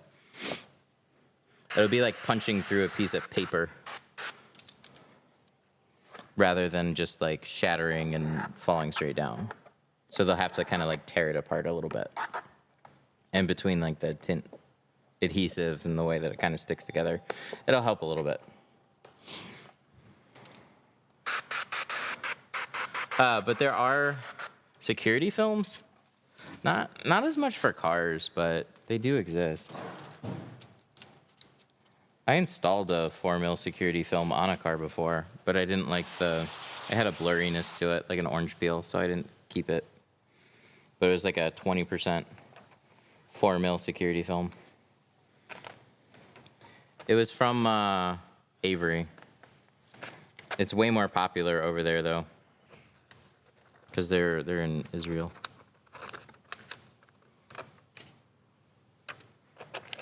I feel like we did this one differently before. Is that true?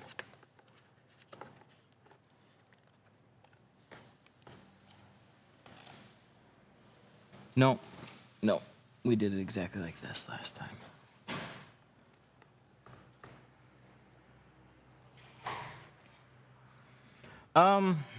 Yeah, it's a really annoying problem. Like, how do you stop quick break-ins like that? There's windshield protection film now. So you could do that same film on the exterior, but it's not really made to be on roll-down windows.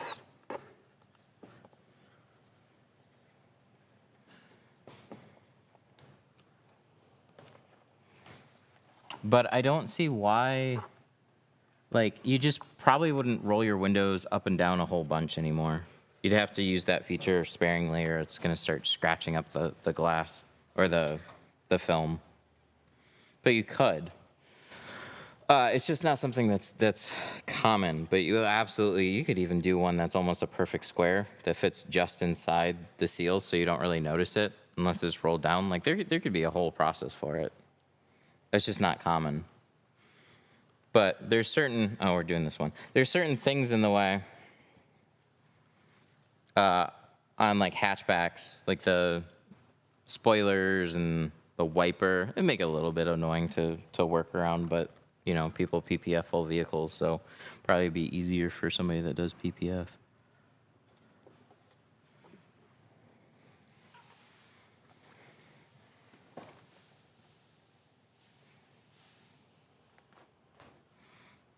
I put some thought into it though, because I remember seeing so many articles, like a lot of videos on break-ins, and it's like, you could slow it down.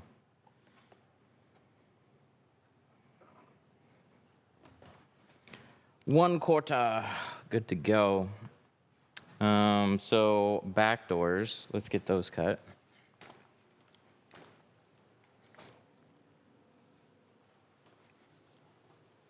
We can delete all this.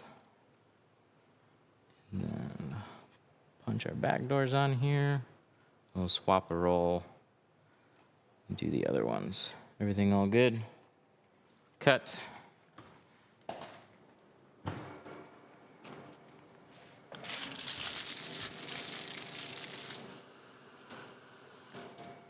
Thank you for the roses.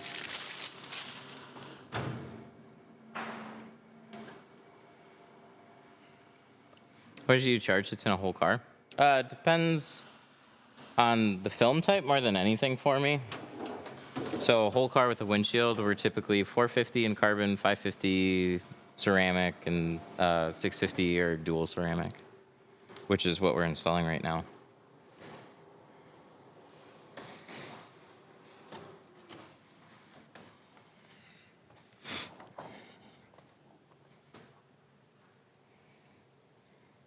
When you completed, can you go into the sun right away? Let's put a little bit more water on that. Or do you have to wait a few hours for drying time? No, you can definitely take it outside. Nothing wrong with that. Just keep an eye on like how hot it is. And because the only thing that you can really run into is if people run a little soap heavy, and it depends on the adhesive that's on that film. But the only bad thing that might happen is, let's say I tint like a Mustang, and that back window is pretty enclosed. There's still a lot of moisture back there, and on a really hot day, you're effectively like steaming that back window, which could cause some edges to curl in. So you would want to just do some trial runs, right? Just make sure everything's installed properly, looks good, and then when you pull it outside, it would kind of be like a slow thing. So you just check on it a couple times. But other than that, there's no reason why you can't.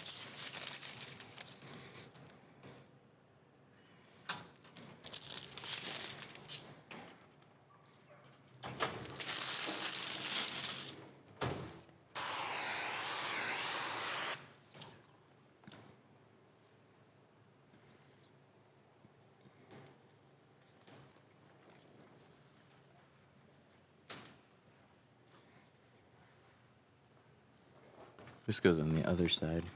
Oh yeah, because I'm looking through the opposite. Right? Right. Still seems off.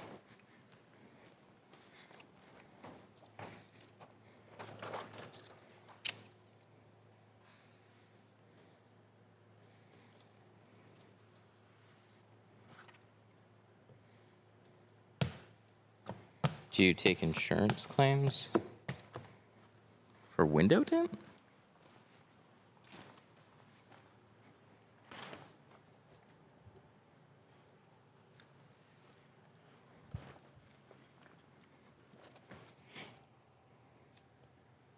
I don't think insurance companies cover window tint in most cases, but I've never been asked.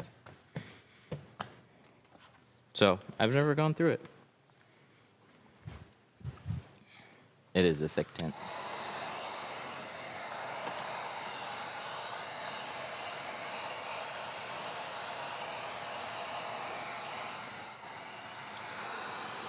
Yeah, this is a 2 mil. So this is 2 ceramic layers. Makes the film thicker on this one. But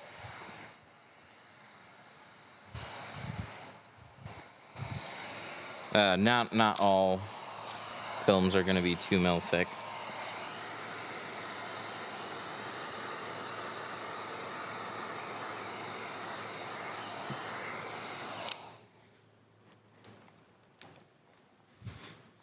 I need to tint the windows in my studio. They're just straight rectangles, only about 24 inches. You want to sell me the pre-cut tint? Unfortunately, we just don't do kits right now. I'm sorry.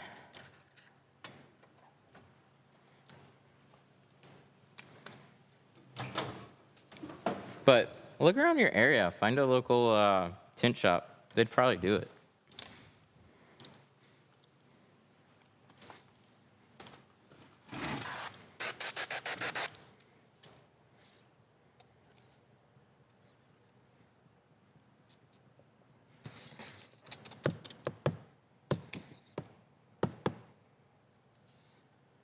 All right, so we got this door, or this glass tinted.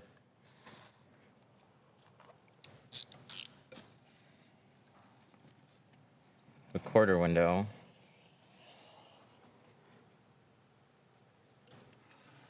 I still got the other side to do.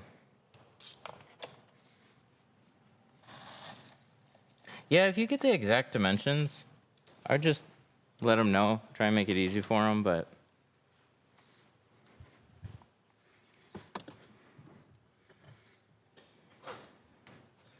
you're gonna want to probably go inside whatever your measurement is, because it's very easy for it to be like slightly too wide, and then it's not gonna fit right.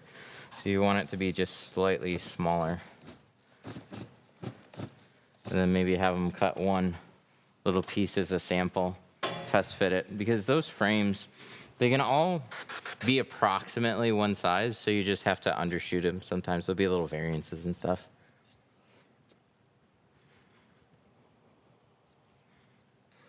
This is a BMW M5 Touring.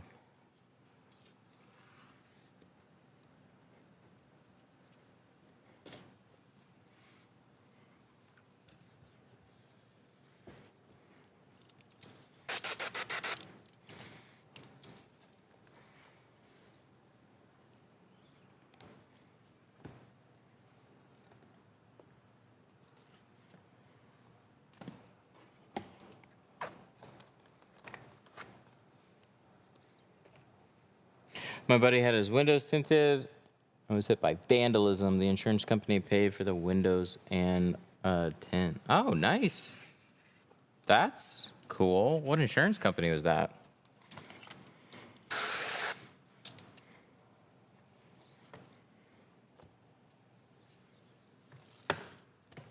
That's what I want to know.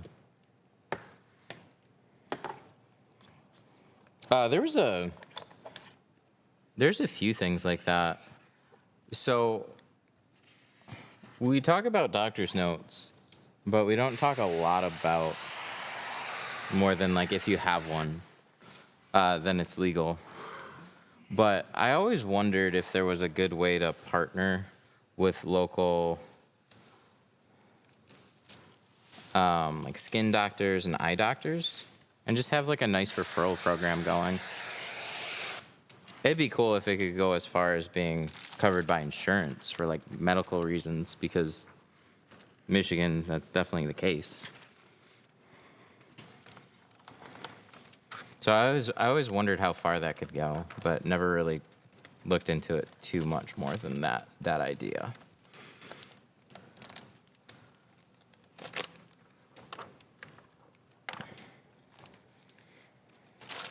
But certain window films actually went as far, like Expel, they got their film certified by Skin Cancer Foundation. I think SolarGuard did the same thing. Like, so there's, like, it's not just about privacy. It's not just about heat reduction. There are definite medical reasons why people get their cars tinted.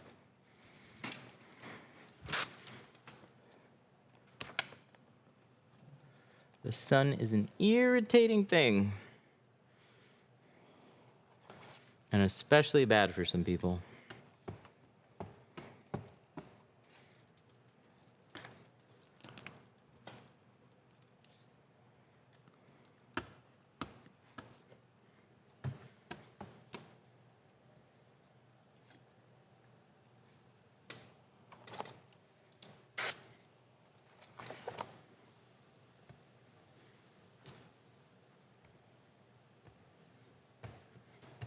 Man, I totally forgot about that. That still sounds like a really good avenue.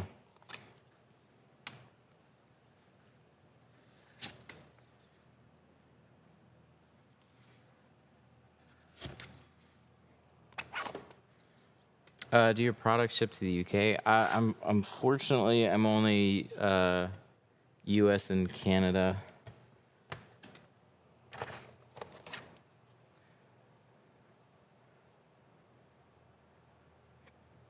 Insurance will only go with a $99 guide, demand that they do it. All right, well, hear me out. You would want to have a program that this would have to be like a certified program or something along those lines. Because like I said, like Expel, Solar Guard, I think they went as far as with Skin Cancer Foundation certifications. So you would probably have to have like a certified film and be under an insurance program in order to get that to work. You're right, they might just want to go with the cheapest shop, but it would all have to be controlled somehow through a program.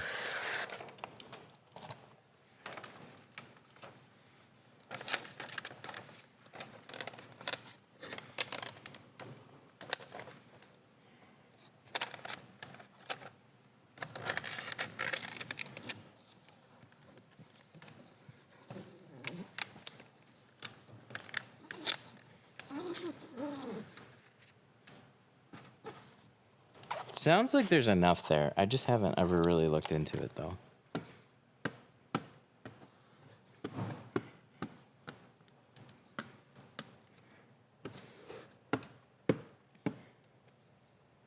But at the very least, it might be worth going around, talking to some local skin doctors, working out some type of a partnership. It probably wouldn't be covered through insurance then, but it would be a good way to potentially, you know, they get a kickback for sending somebody over your way, but you're legitimately, like, it's for medical reasons, right? They're gonna write them a script to have it. They need a trusted place to send people to go get their windows tinted because of medical reasons, right?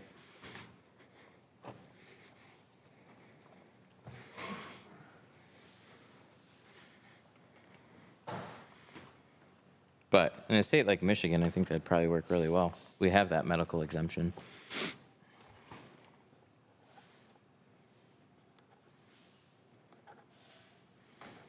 Generally speaking, how much cheaper is tint now than 10 years ago? It's not. It's more expensive. There's more people doing it. So you can kind of find any type of range that you want. You can find somebody doing it for cheaper, and you can find a shop that's doing it for more and using better films.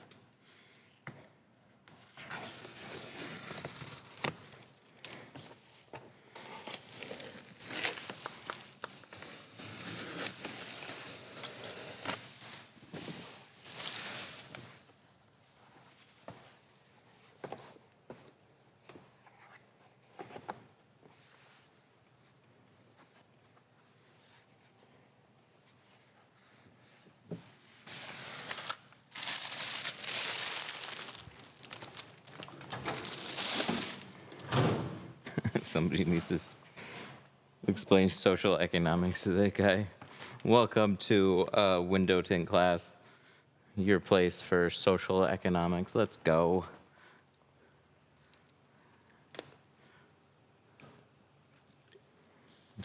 Oh, I mean, how much more expensive is it? I see what you did there.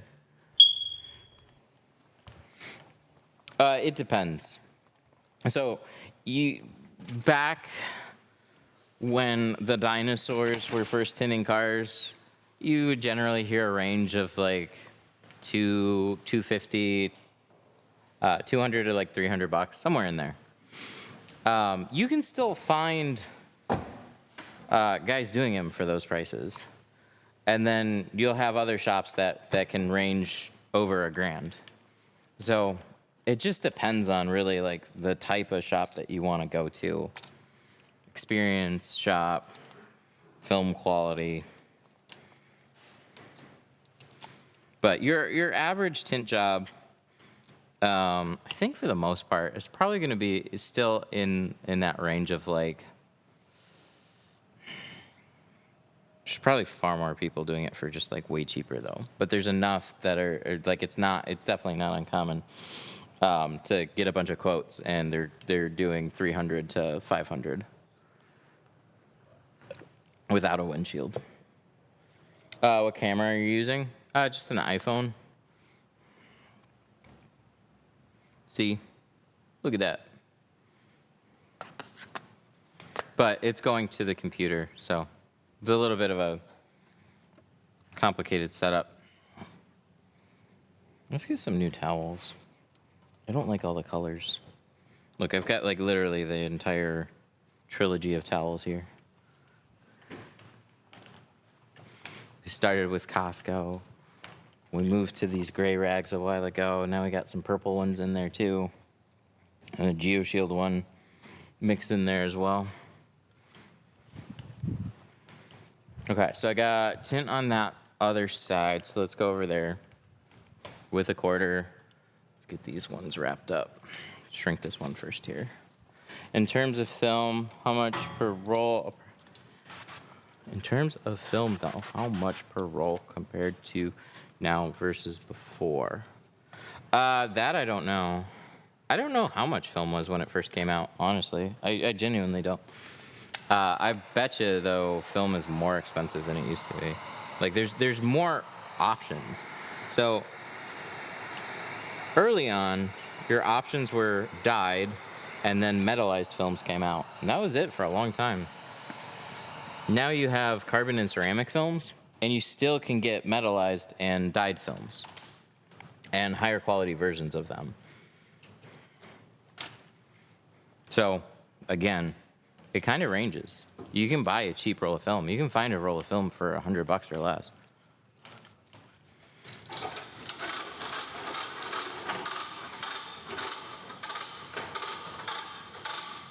Opening my first shop, would Tintwiz be my best option?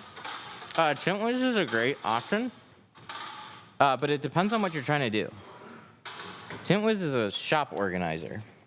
You can send pretty proposals, which was always my favorite feature. It's a good way to organize your customers, keep track of inventory. But the only thing that bugs me about it is it's, I think, lacking on updates. So it's just, if somebody calls your phone, that contact doesn't import into Tintwiz automatically. You have to manually put them in. So when somebody's like, hey, my name's Joe, I have a Malibu, I want to get the back doors tinted. You got to take down all their contact information and actually like import that unless you're using like Zapier. That's actually one thing that we're working on right now. So we have a program called Tintly, and that does automations, and we have an AI thing that talks to our customers, schedule appointments, that kind of stuff. But we're working on a simpler but super cool version of it. I'll give you guys a little sneak.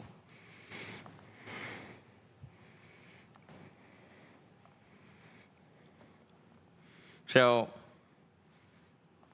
the color scheme is probably going to change, but this is kind of what your dashboard's going to look like. So if I click on, what's this, Tuesday? Easy to see the appointments that you have coming in. Easy to contact them. You can click on here, get your normal customer details. But the magic that we put in here is this guy right here. So we can either use voice or we can type. So let's say I want to schedule somebody for the 8th. Let's say like Joe Banana wants to schedule an F-150 for the, what was it, the 8th at 10 a.m.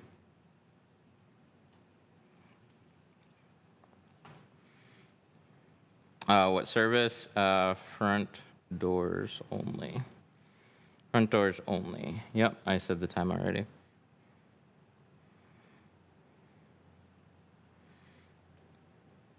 And so that creates my appointment for September the 8th at, see, that's why we're still working on it. 1 second. I'm reloading it. There you go. Joe Bananas. F-150, 10 a.m. He's on my calendar now. Super fun thing about this is we have deposits integrated with this. So we'll be able to automatically send a deposit to this contact. I didn't add a phone number to him yet, so we can't send it unless we have a phone or an email. But that's kind of the gist. And then like this one, let's say Jim Smith here, he wanted to reschedule for 10 a.m. On the 11th. So I could say, Jim Smith wants to reschedule his appointment for Thursday the 11th at 10 a.m.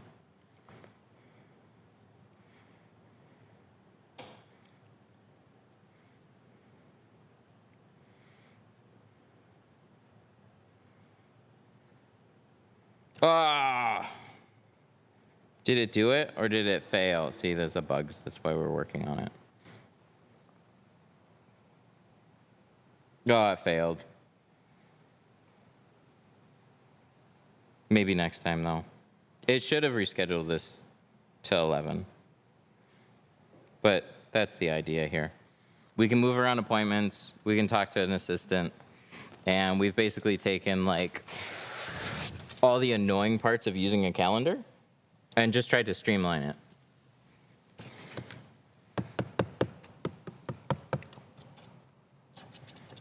said the 11th at 10 a.m. It said like successful, and then it said failed.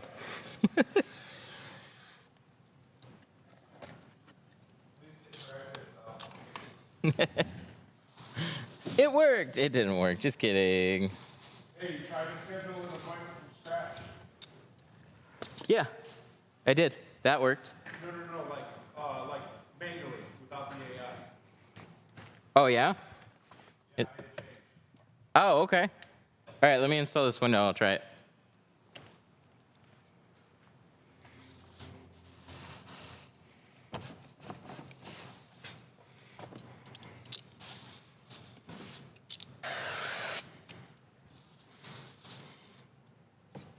Oh, what? Oh, no, it's there.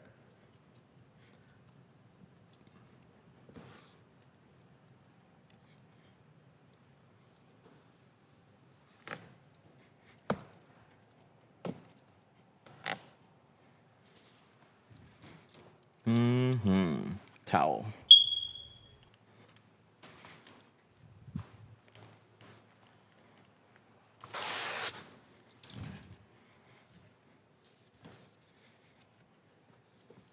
Serbia? Nice. What do you mean?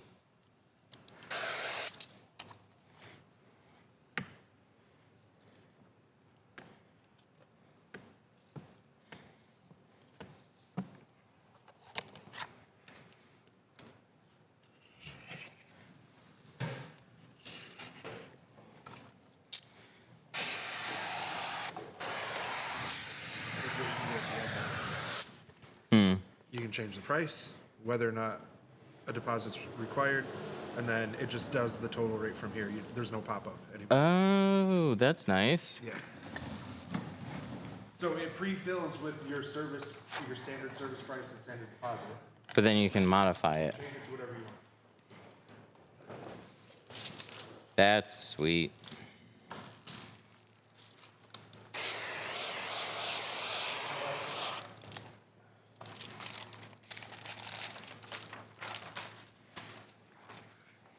The automatic deposits is super cool. Was that a razor you were using on the glass? Mm-hmm. Yeah, we did a removal.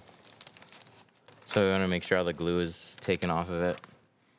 Just a light surface scrape. We're not putting scratches in it, don't worry.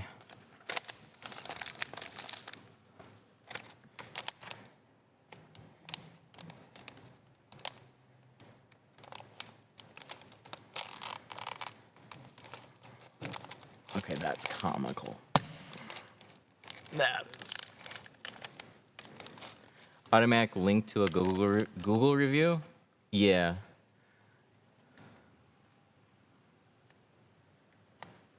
Yeah, I agree.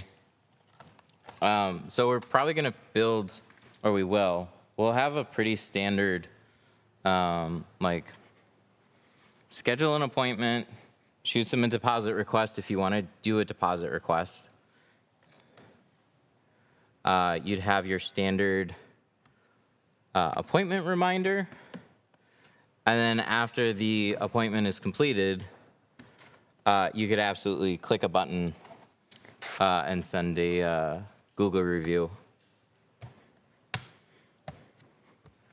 Like an indication that the job is completed, and then send your review request.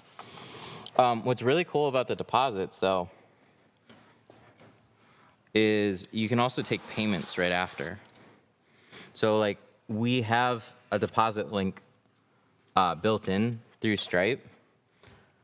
So you set the amount, and that's the part that he wanted me to see right after I do this window.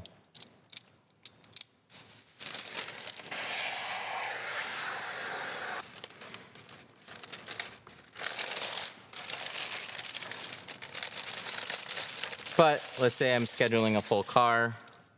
I want to take a $100 deposit. That fires over. I schedule the customer. That gets marked as pending because I'm waiting on a deposit. Link goes directly to a customer's phone and email. They click that. They pay the deposit. Their appointment is then confirmed. And then when you go to check out, you know the remaining balance because you could have typed in the full amount or adjust it on the fly. And then you can send them a completed payment request too if you want. You can still use your regular payment terminals and whatever you're using, but I think would be especially handy if you're mobile.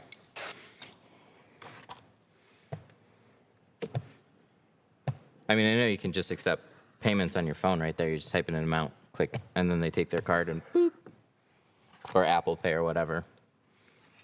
But you can also do payment links that way too.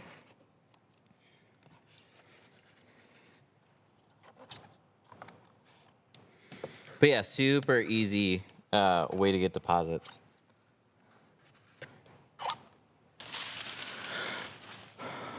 So I want to see. I gotta schedule a full appointment. One sec.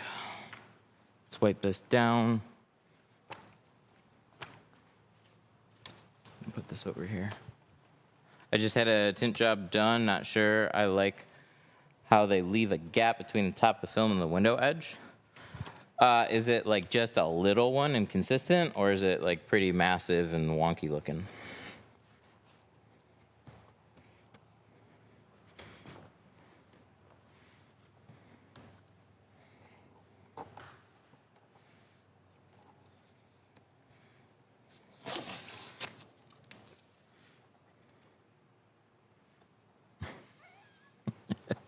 How much soap do you inhale daily? It's a good question. I have no idea.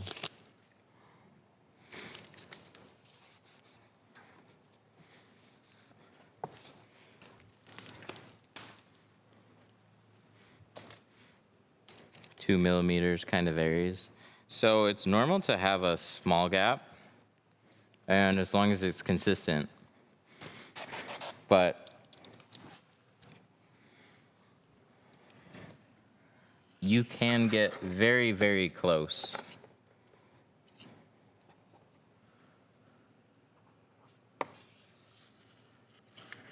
Some tinters will shave the windows, some will get super close to the window. There's just a couple of ways to do it.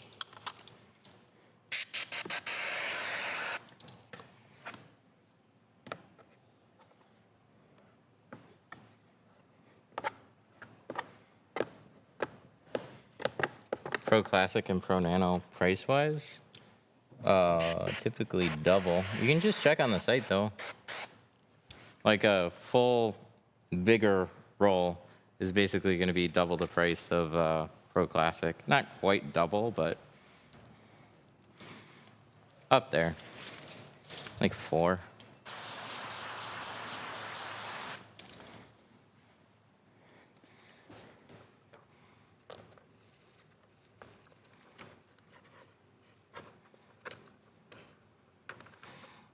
Is it easier or harder to install a 2mm film?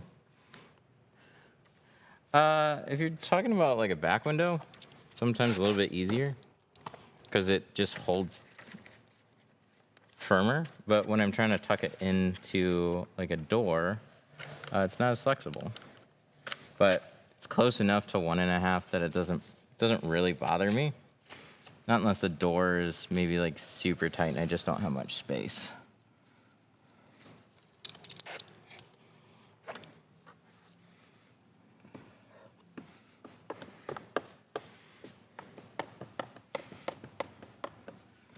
Is GeoShield Korean or is it Garware or Gwari? Yes and yes. Depends on the film lines. And that's where the majority of everybody's films come from. They're pretty much either South Korean, not North, or out of India. A lot of your major brands use those places.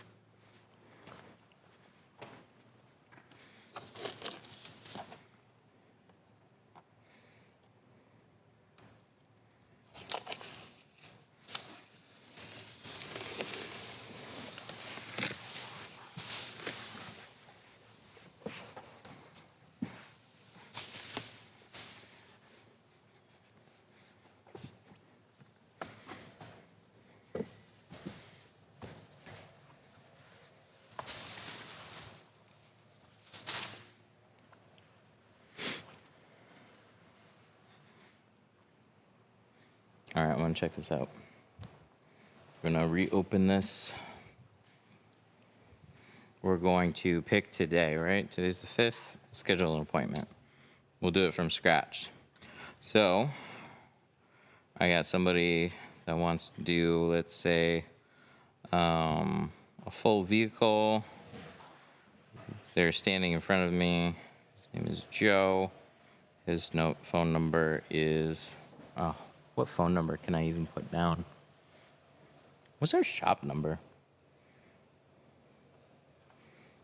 One second, I gotta actually look at my shop number.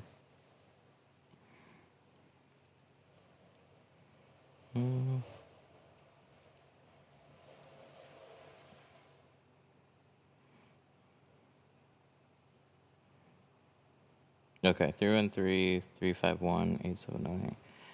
313-351-8708. That's my shop number.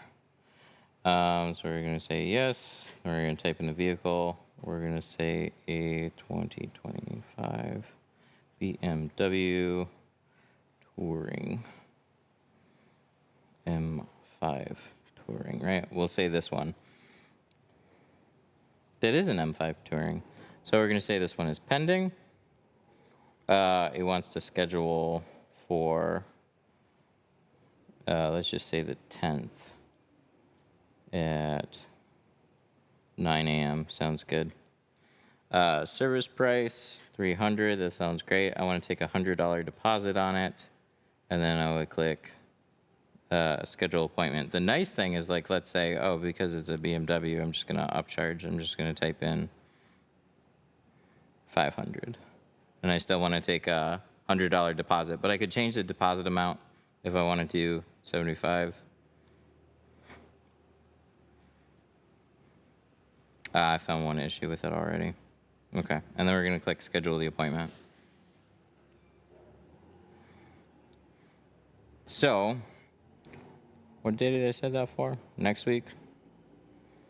So here's my message. Hey Joe, here's the link for your deposit for your appointment. So I click on this. Like, let's say I'm the customer. So I click on this, and here's my link to just leave a deposit. Real quick and easy. And then here's that appointment that was scheduled. I like it.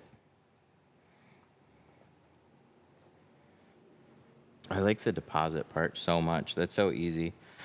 Is that TintWiz? No, it's Tintly. It's something we're actually putting together.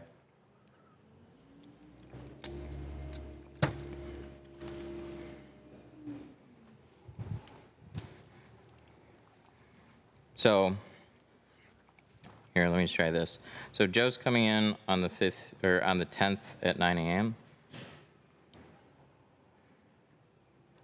Can you move Joe's appointment on the 10th to the same day, but instead of 9 a.m., do 10 a.m.? We'll see if that works.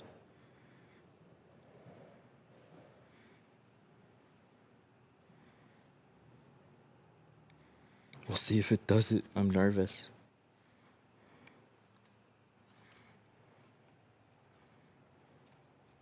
Action completed. Nope.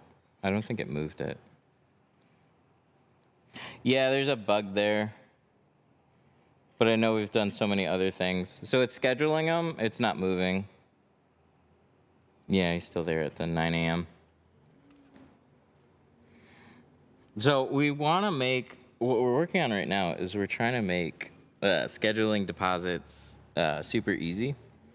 So, like, what is my newest appointments? And basically build in a little AI assistant. Even though AI is overdone, this is to make the whole calendar thing easy. So like, here's my latest appointments here. This one's confirmed. And make it really easy to see like which ones left deposits, which ones you'd need to follow up for, what days they're coming in, how many people, all your standard calendar stuff, but just trying to streamline and make everything a lot easier to manage. It's not out yet. It's something we're working on. So we already have a program called Tintly.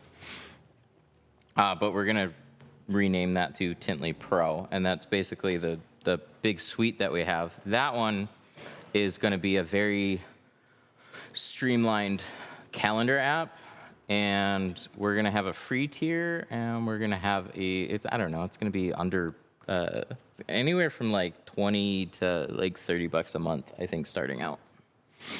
But there'll be a free tier, and you can still do all your scheduling and take deposits. Okay, what are we doing? Front doors? We did all the back. We just got 2 front doors to do. No way. No way.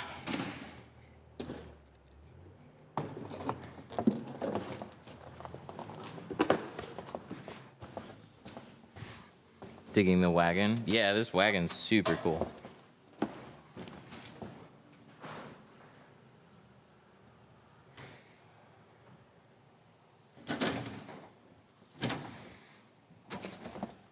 But we'll let people know when it's out in, why'd I put this there? I probably did that yesterday. We'll let people know when we have like a beta, because we need a bunch of people to try it out.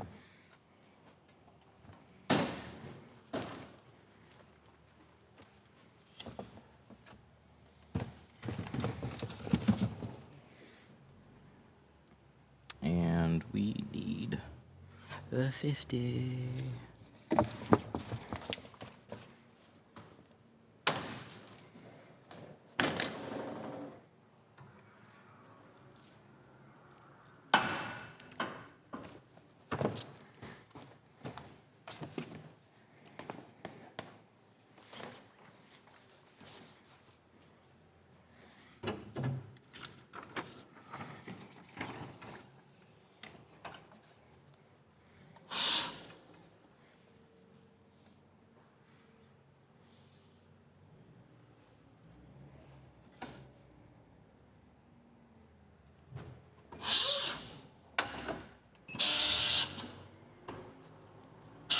Grab our front doors. Go to my cut board.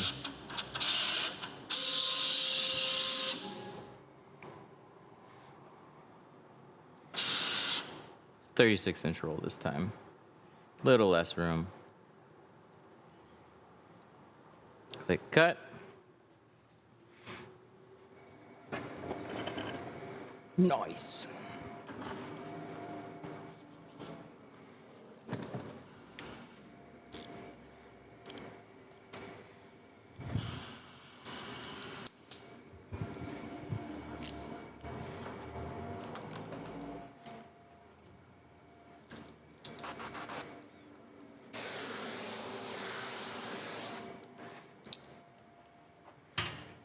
But yeah, I think the way that I would, so personally, as a shop, the way that we would use this the most, like everybody's going to be different. We're going to link our call forwarding to this. So after a phone call, they would pop up in our customers. And then after I'm done with the phone call, the customer would be in there. And then I would say, schedule this job for blah, blah, blah, and then send him a deposit link. And all that is then going to be automated. But to me, the annoying part would be having to type in any contact information anyways.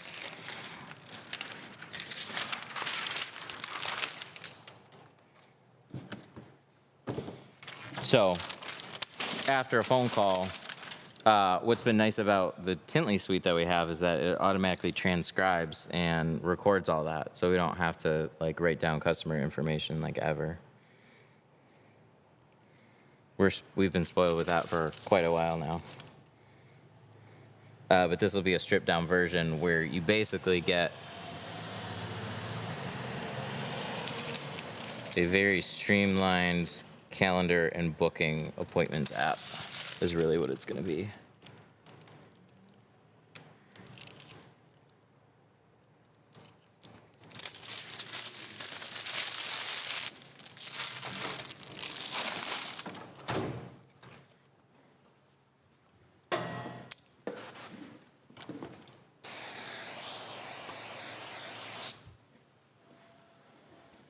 All right, so let's shrink this one.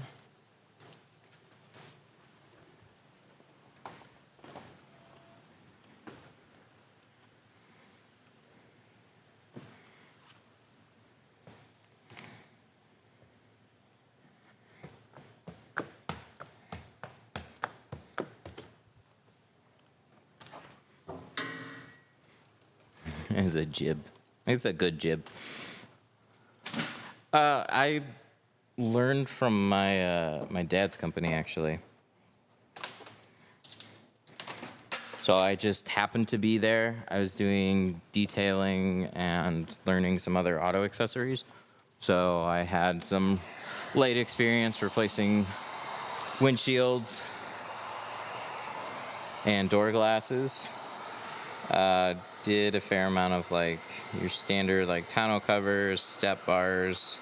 Was getting into remote starters, so like helping them out with wire hunting, the tedious, easier stuff like running a alarm wire through a firewall.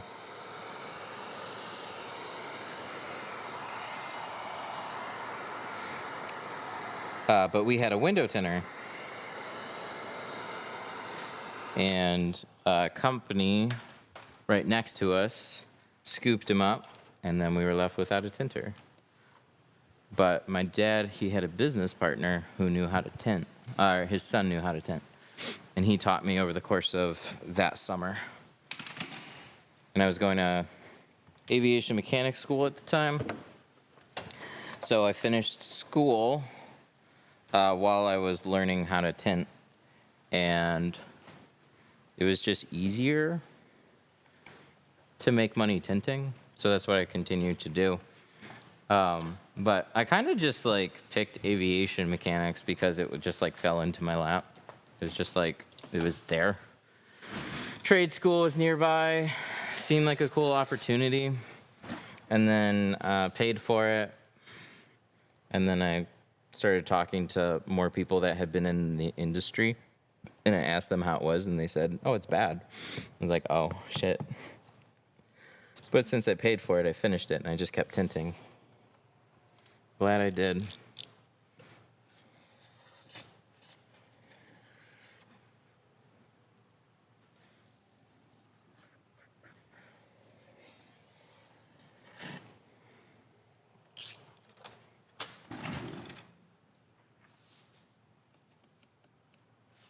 One One more click, BMW.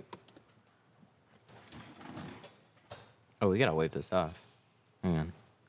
See that? It's cloudy. That's better.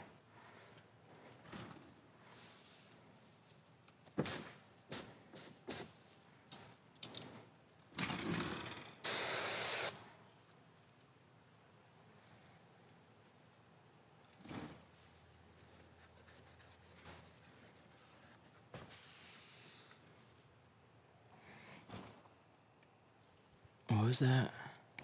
I got my paramedic license, started tinting full time before I ever got a job as a medic. Yeah. That's cool. Funny how that works out sometimes. They would joke, the installers that I worked around, they're like, you're going to be a lifetime window tinter. I was like, no. Like, it's a good way to make money. I don't want to do it as a career. Fast forward now. I guess they knew something I didn't know.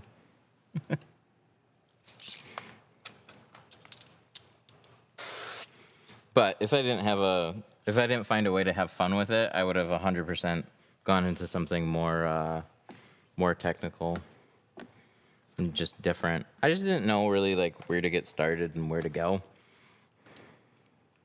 So then I just kept like tinting. But like, so that's why I go on all these little detours with other projects too. It's like, that's why the stream is kind of what it is. And we can do fun, dumb stuff as well. So if I'm just tinting windows, I'll get very bored. Stream makes it fun, but then we find like other things to do because we have so many life problems that pop up with tinting. So some of that is different tools. And then over the past year, there's been a lot of software stuff. So we got really heavy into automations and streamlining workflows.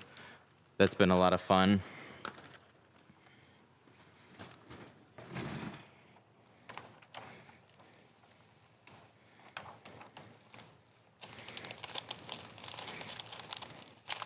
What film is this getting? This is getting Apex. We're doing 50 on the front doors. And we did 40 on the rear.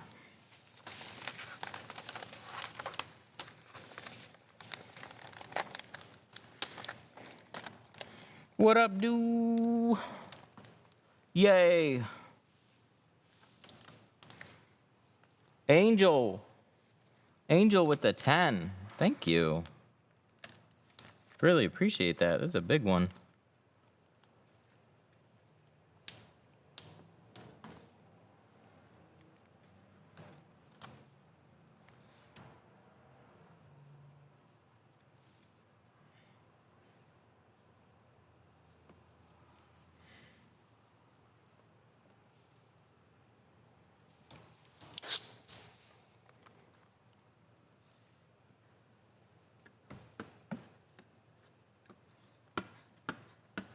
Where's Rena? Oh, Daniel Rena? I don't know. Sometimes he's here a lot, sometimes he's not here at all.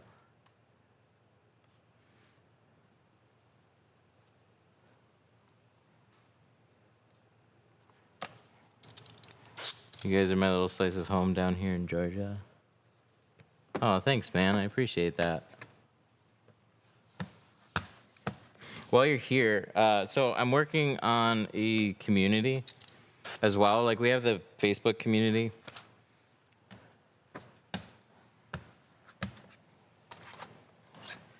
But I don't know how long this will last, but I really like the idea. And I'm trying to also build just a general window tinting like resource thing that I can refer people over to when they ask. So like, how do I do back windows? It's like I'll have a library of stuff. So if we skip over here, group.313tint.com, I want to use this to host like Zoom discussions, basically. So it's something that we could keep active while we're here at the shop, not live streaming. so people could pop in and out throughout the day and just like ask us questions and whatever.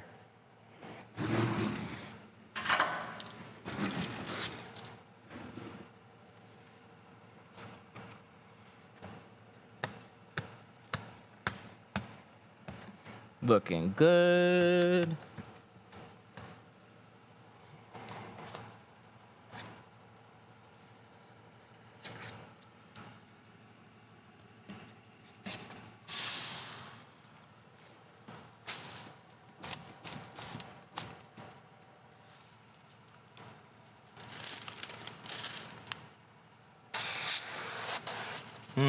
Can you put like white tint on a vehicle? Unfortunately, no. Can you say the name again? Is it a Facebook group? It's group.313tint.com. I'm gonna get a link page on the store site. It functions like a Facebook group. It's completely off Facebook though.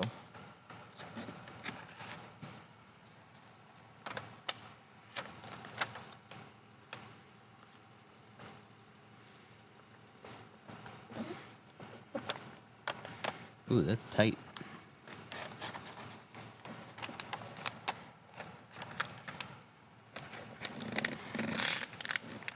But if you guys want to ask questions, this is always the best time to catch me. But if we're, we got a lot of people. Sometimes that gets drowned out a little bit. But I know there's a lot more opportunities, so I think it'd be really cool to actually kind of get a little community shop discussion thing going.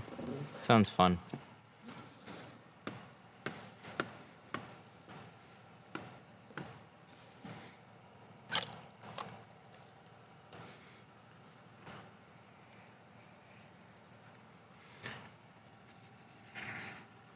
I gotta post another link in chat though.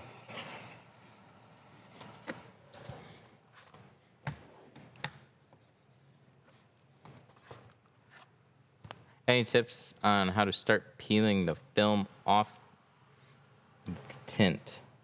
Oh, like the clear liner? I use my teeth or fingernail. I would get a lot of little swatches, like take a piece of film, cut it up into pieces, and just practice.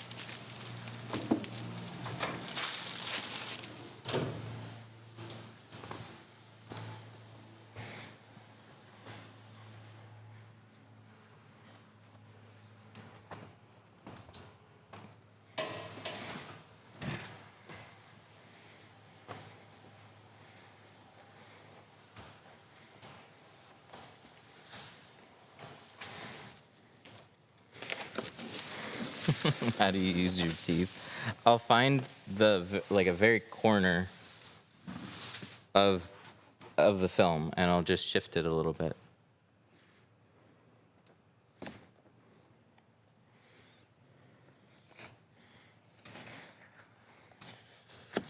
I did that for a very long time before I could ever just flick the corner with my fingernail.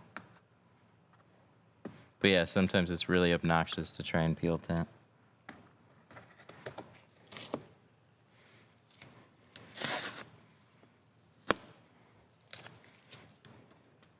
Dang, our seal tape's doing its job, that's for sure.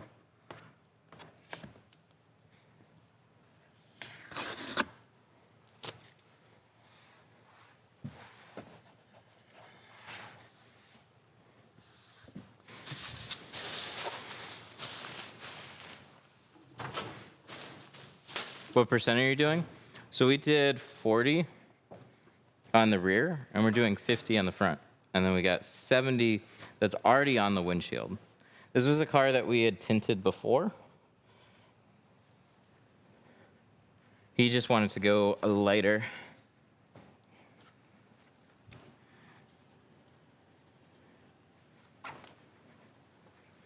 All right, last window. Let's go.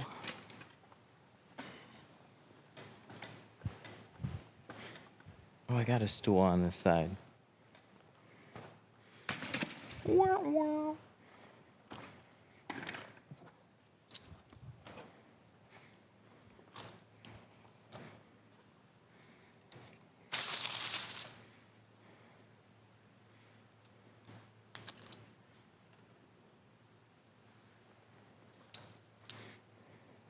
What's the purpose of anything over 35% on the rears? You can still see a little bit of shade. It's keeping it classy. Still heat reduction too.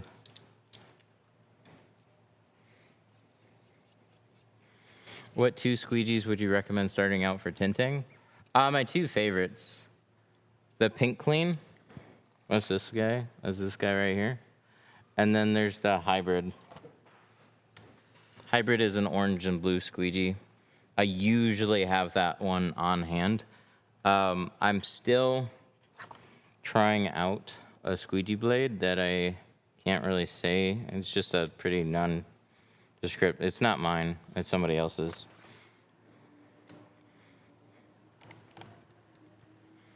But I like it a lot. It's been really good.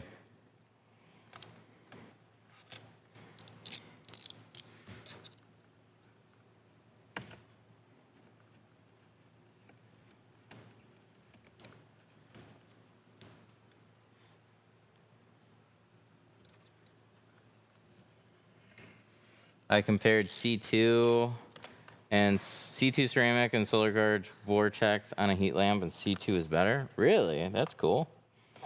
I don't know much about vortex. So I like in the grand scheme of things, I don't know where it stacks up, but knowing that, Pro Nano is going to be a little bit better. Apex is definitely going to be better. That's cool. What films do they have over that?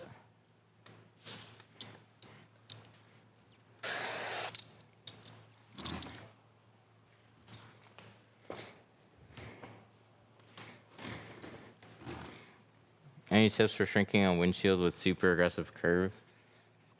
Best things that you can do to help is leave it long on the top.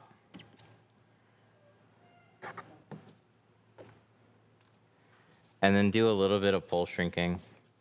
You just got to try and flatten it out more. Go gentle with the heat. The more that you can tackle early on is going to help when you get up in the really curved part. They have a super ceramic called Zenith. Nice.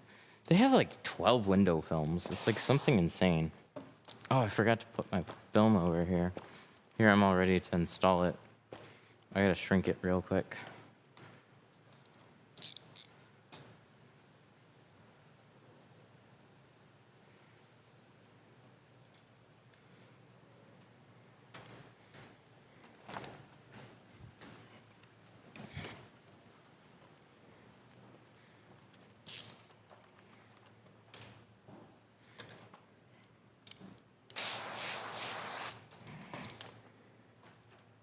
An average TSER of 88.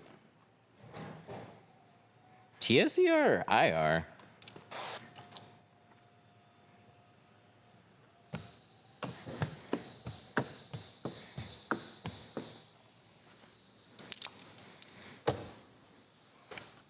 I like the shop a lot. Thank you. Me too.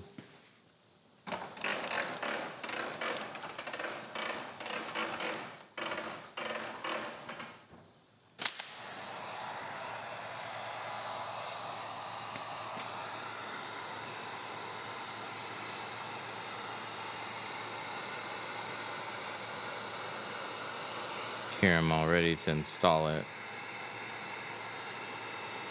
At least I thought I was. Can't forget this part. All right. Just a bit more. Now we're ready.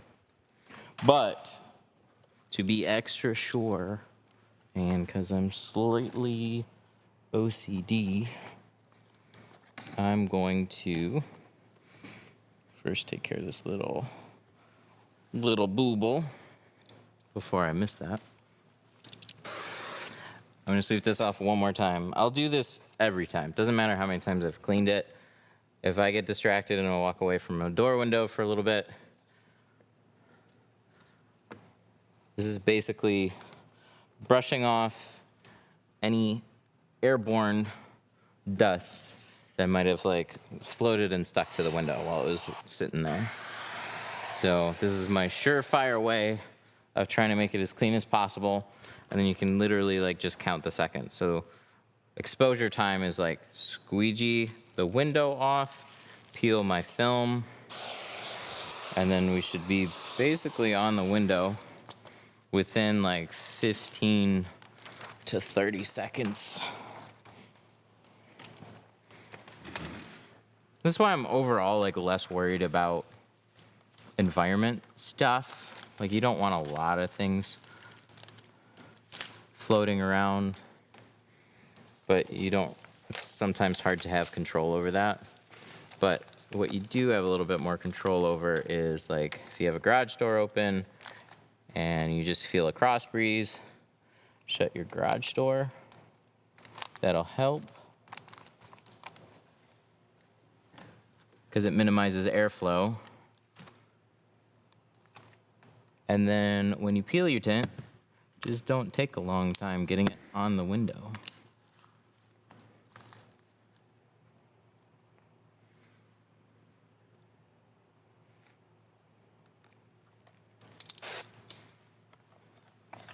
Looking good.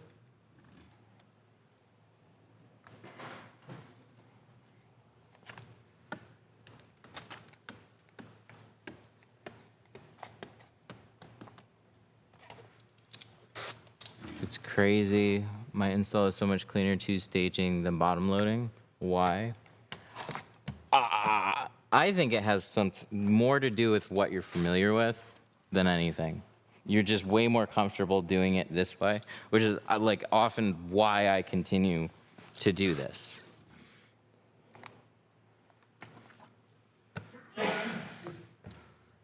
I think the more consistent that you stay doing the same thing over and over, the better and the better that you can make it look. So there's some people that just like, they just take to bottom loading and they'll two-stage for a long time, switch over to bottom loading, and they just like doing it better. Absolutely can be the case. But let's say I'm reverse rolling a window or a windshield. I go from the driver's side over to the passenger side. Whenever I'm doing the windshield, I stick to that. If you have me switch directions, the window's probably not going to turn out as well. Doing the same method, it's just all my hand movements are now completely opposite. There's just like something with that doesn't work well with me. Like there's so much like muscle memory built up around the way that I do things. Because I'm just constantly doing like that same type of thing over and over with slight variants. And I've focused a lot on doing the same thing over and over as good as I possibly can. So when I get into like a weird situation, I can usually just figure it out, but it might take me more than a couple times to just catch up to speed and work out like a little process and, oh, I should be doing this just a little bit differently.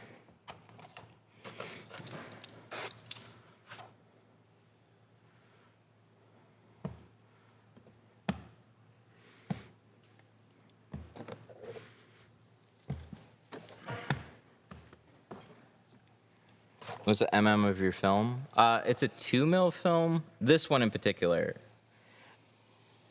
Most good window films are going to be a 1.5 mil film. 2 mil is still common enough, but just not as popular. It's just this is a dual layer ceramic, so that's why this one's thicker. they tried a 1.5 mil doing a similar thing. Didn't turn out as clear. So they used thicker, better grade materials, and the film turned out better.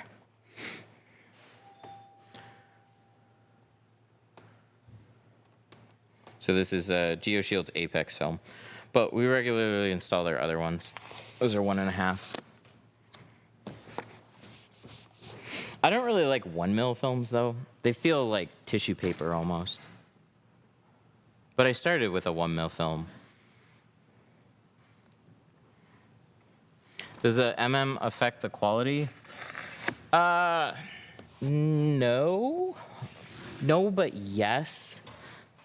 So it's a sign of like if I'm just looking on Amazon, like I'll tell you, it's not a way that a shop is going to shop for films necessarily, right? So I'm gonna look at film performance, I'm gonna look at color. Those are gonna be like the main two things. And then from there, it's like bonuses are how easy is it to work with.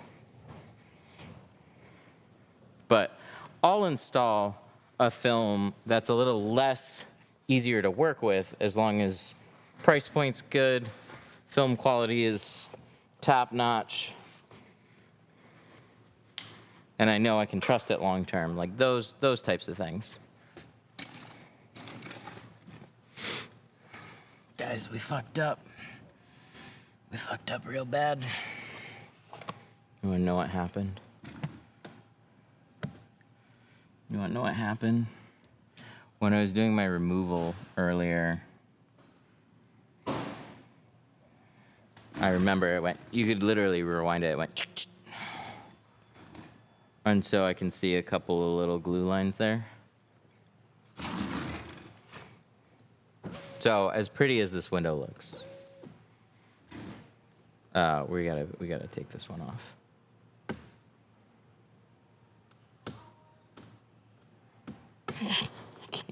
Can't freaking take it off. There we go.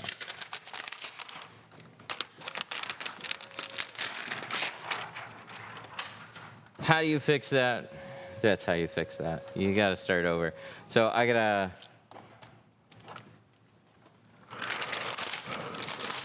make sure that area is cleaned next time.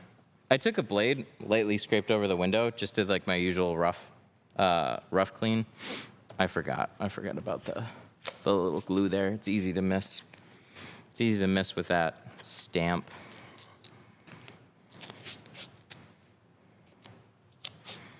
Johnson window films? No. I don't know like shit about that company. I just hear them mentioned from time to time. They're not related to baby shampoo. They're just a long-running film brand. I don't hear anything bad about them. I don't know any of their film lines. I don't hear anything especially good about them. Just like they just exist. So like I have no idea. There's a few brands like that. I'd say more popular now because they really invested heavily in PPF and color change and all that is Stack. I don't know much about Stack.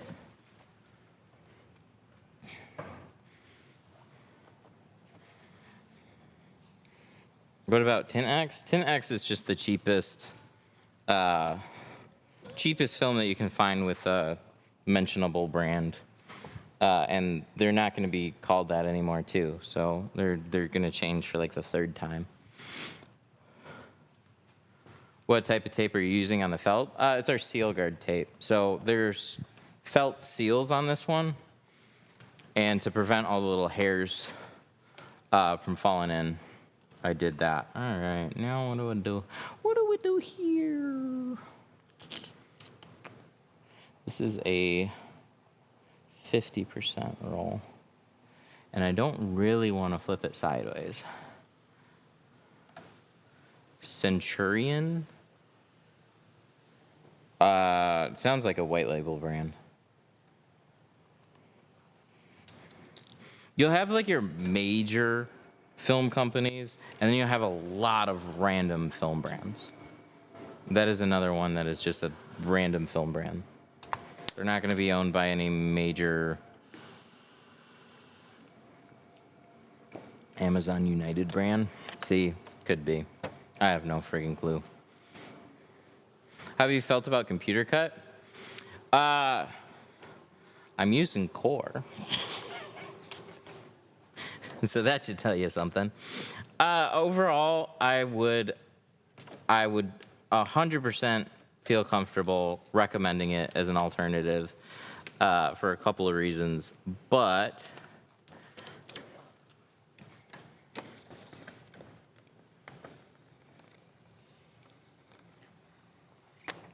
so far, I don't think it's better. It's annoyingly going to cost you probably more. I still don't have a price on it. I just have a free trial. So I got to look into that a little bit more. It's either going to be the same price or more. The interface is substantially worse and outdated and super ugly, and I hate it.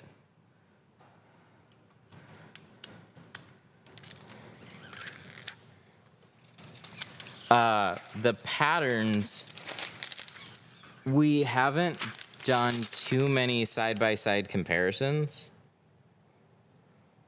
but we had an instance where they both were very good, and then we had another one where Core beat it out on that particular vehicle by like a little bit.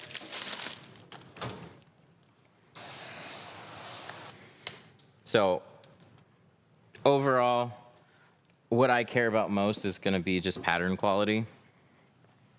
I want to know that when I put a pattern on that window, I'm going to be able to trust that it's going to fit right.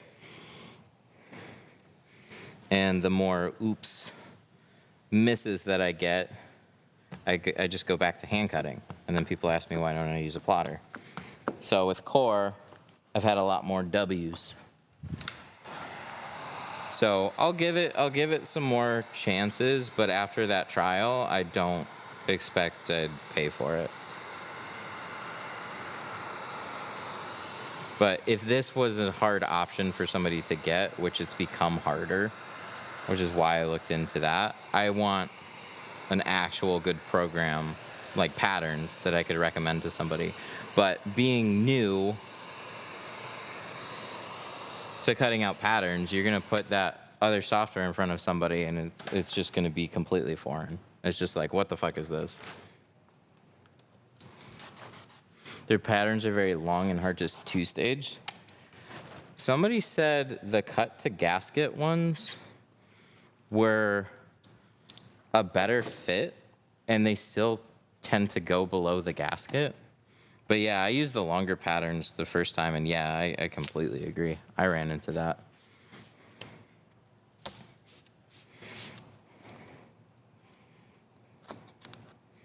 I don't know. Software's kind of annoying because I expected a lot of people to not defend poor software so much and poor patterns, but it's like your average person doesn't seem to friggin' care.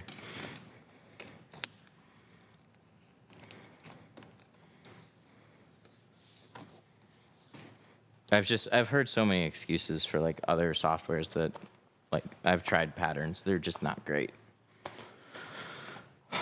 Okay, we walked over here. What do we, okay, this.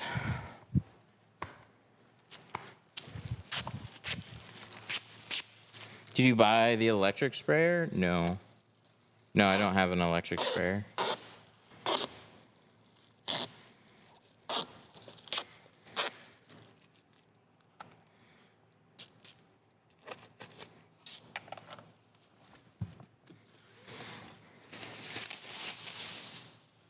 All right, let's not cause the same problem that we did last time. Do glue marks look like milk behind the tint? Yeah, they'll look a little milky, a little cloudy.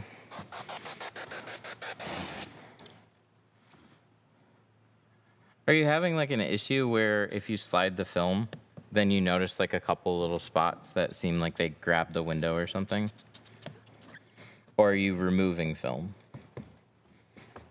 Because I just ran into that issue where I didn't make sure I got every last little bit here. I felt like I did. Kind of like smears. You'll want to do a test on your own car just to be sure. That's usually one of the very few things that just will typically disappear. If it's like a more clear glue smear, like it looks distorted, it probably wouldn't fix itself. But if it's just like you described, like a little milky, why, that tends to just go away.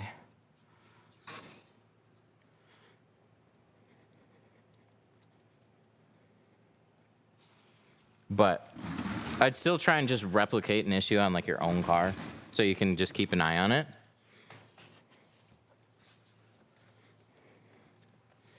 Yeah, if the tint sticks too hard and then it slides. But I'm not saying it's never going to be an issue. But I can't remember an instance this year, last year. Like I'm certain I've seen them, and I haven't had anybody come back for an issue like that. So that's where like I don't think they're. If they were there, the customer would have came back. But that's one of, surprisingly, you don't get many of those, but that's one of the few things that I don't think you ever have to worry about.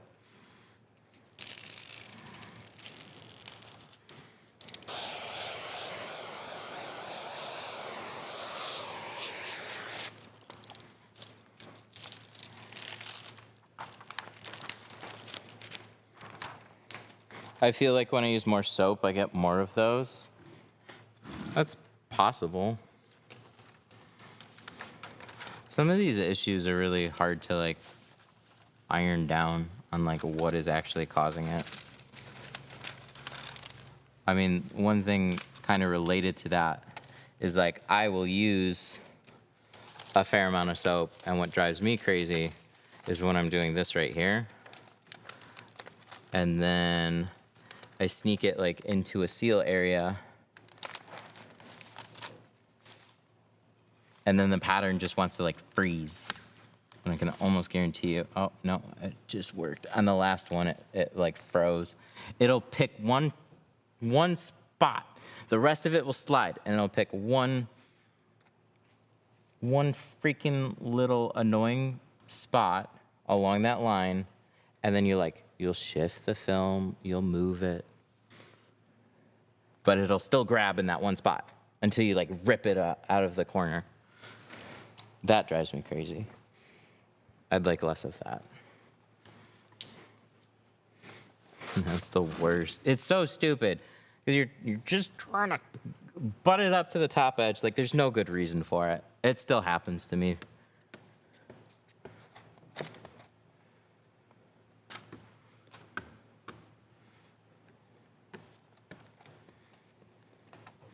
I think it's just the seal kind of squeegees down on the window a little bit, and then there's probably a little less soapy water in that seal because it's a seal.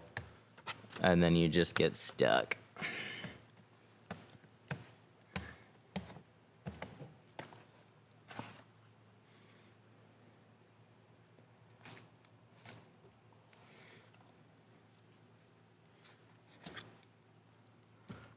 I use a soap called Tint Slip.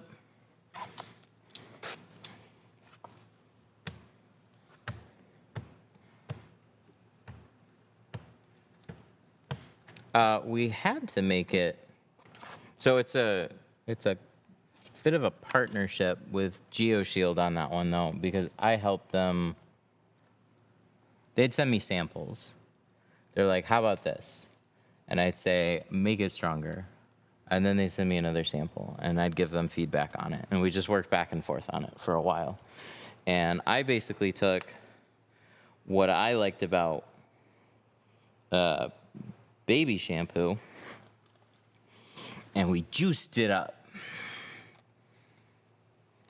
but in like a scientific chemistry type of way with actual chemists looking at what's safe for the film.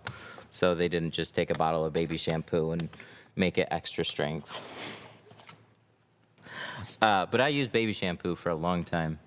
And when I switched over, I had this issue when I switched over to Avery Dennison NR. You would spray the window, and the film would just freeze on it. So you just then, okay, I'm going to add more soap. And then the film is still sticking hyper aggressively. And you're like, this is weird. And you add more soap. And then you add so much soap that your eyes, no, that's bullshit. You can add so much soap that your eyes will water and sting from how much soap there is in the air when you spray it. And it would freeze. And there's just something about that type of adhesive that was just being an utter pain in the ass. And I didn't understand why. I still don't completely understand why. And then so I went on a soap journey, but backyard window tinner type soap journey. So I just started buying other soaps and trying them out. Nothing really worked very well. Tried Dawn by itself, didn't work very well. Tried some other ones by himself, didn't work very well. And then ended up mixing Dawn and baby shampoo together one day on stream. And it just like completely solved my issue. But then we learned, I used that for like 2 years. Fast forward to then developing tint slip. It's like GeoShield started looking into what people were using, which I don't know why they didn't. They just, for whatever reason, they were focused on film. They didn't realize so many people are using only baby shampoo and Dawn.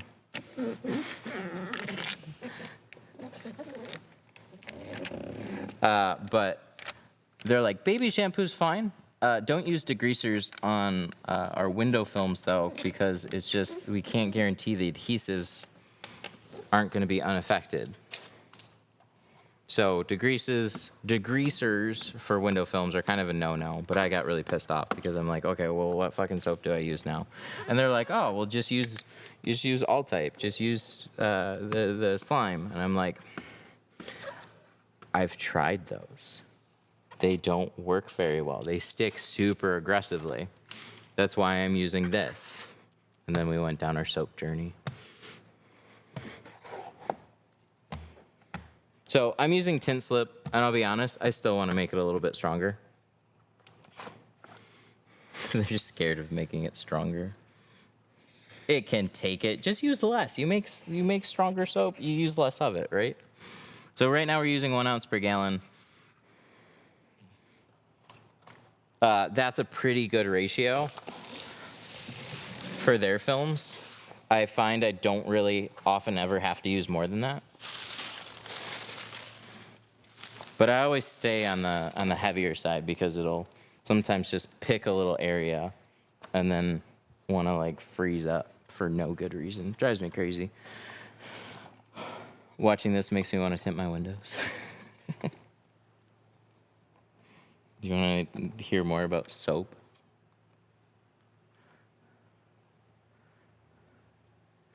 What do you use to clean the windows so it doesn't scratch? So after it's tinted, you can use just a soft microfiber and any glass cleaner that you like, as long as it doesn't have ammonia in it. Do it. Is Joy a good soap? Joy, Dawn, Palm Olive, those were all kind of the same for me, but I learned that a lot of preferences are actually more based on the films that people are using. So when somebody's like, oh, this soap is the best, it's like, well, it's the best for what film you're using. So for years, I installed like Lumar, I installed some ASWF, I had Flex Film for a little bit, I had, who else? Longer runs with like Avery Dennison.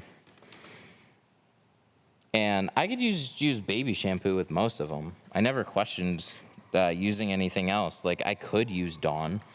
But Dawn for me was always a little bit on the tacky side. And I just like baby shampoo a little bit more. But then Avery came out with their NR, and they changed something in the glue, and they wouldn't tell me what. But NR Pro versus NR had different adhesives.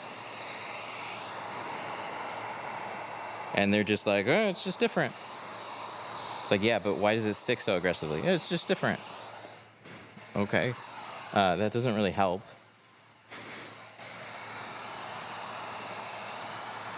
Cost me a competition, by the way.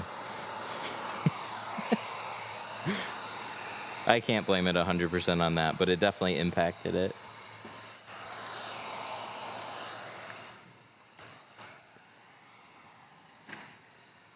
Okay, cool.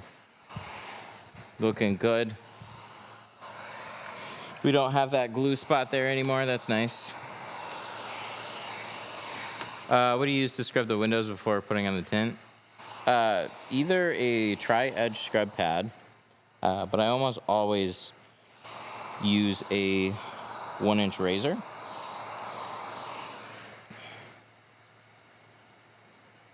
That's my go-to. Razor blades are awesome.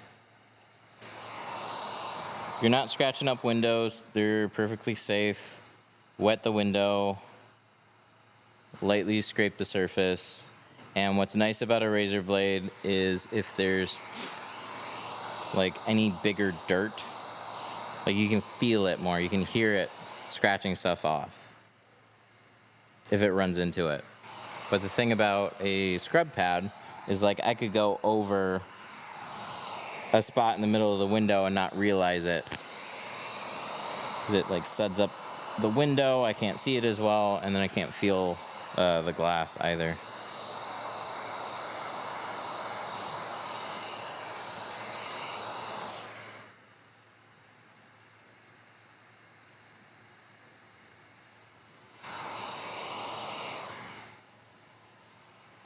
Nice. I tinted my own window, but I forgot to cut the bottom, so my tint ripped in half. I had a buddy that bought a kit, and they were trying to peel it, and they ripped ripped it right into the pattern. I remember that story, but they only had that pattern, so they installed it anyways.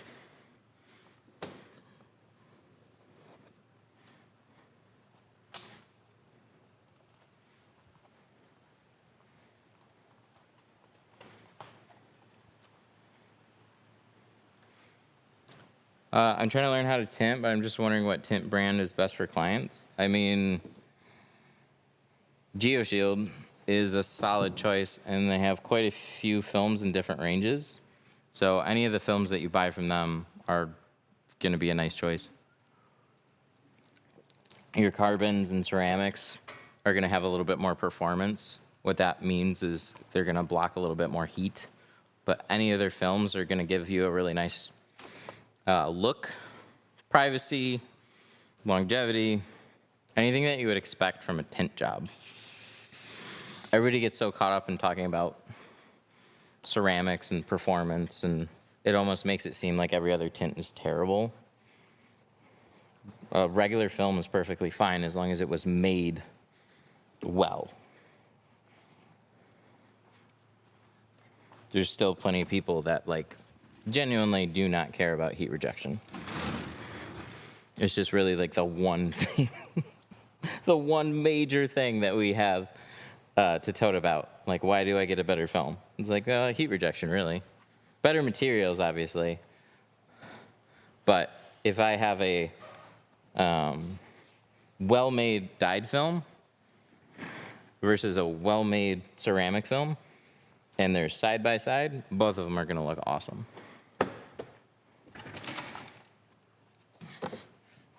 There's also Suntech and Global, but I prefer Geo. Same. There's a lot of brands. I like Geo.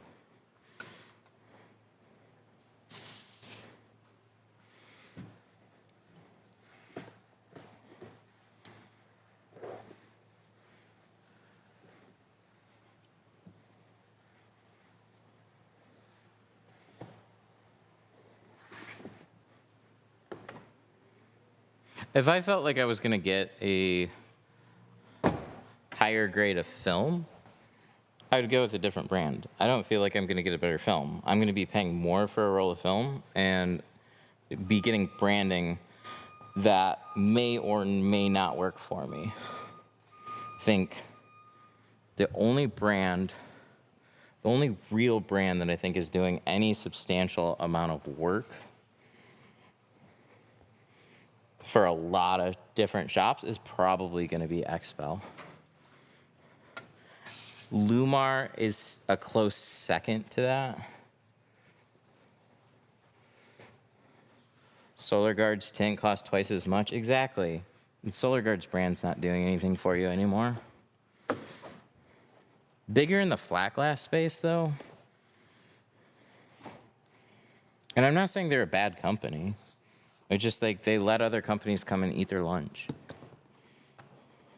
They just fell asleep at the wheel. Like SolarGuard was a known brand. Kind of. They're owned by Saint Gobain. So they just didn't care. Saint Gobain is like the largest glass manufacturer, or like one of the largest glass manufacturers. So it's just like a sub-brand for them. And I don't think they really realized what happened until it happened.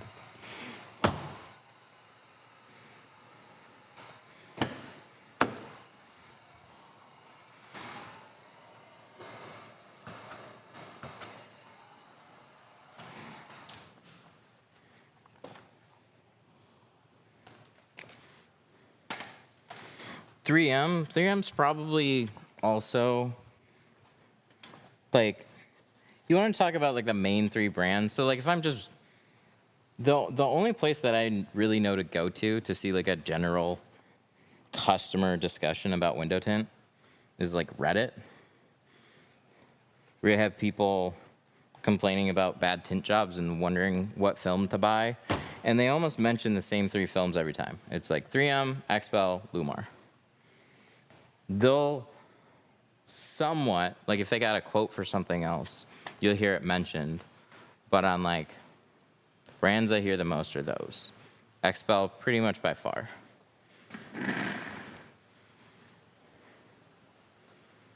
So if the brand works for you, like you use their programs, you leverage the brand, then your business has a much better, I don't know, like it can work really well for you. But there's so many average consumers that don't give a shit what brand somebody's installing. They like the shop, they like the person, they like the price, they're there. They're gonna take your word for whatever you're installing. But I think there's only so many brands that still carry a top-notch product that actually have good branding to go along with it. So, all right, what time is it? 2:30. Wow, it's so late. It's actually not bad at all. Is it getting pulled over? No, it's not. And I'll prove it. He lives by a police station. If anybody is gonna get pulled over for window tint, he felt like he was going to. So he'll text us if he got pulled over.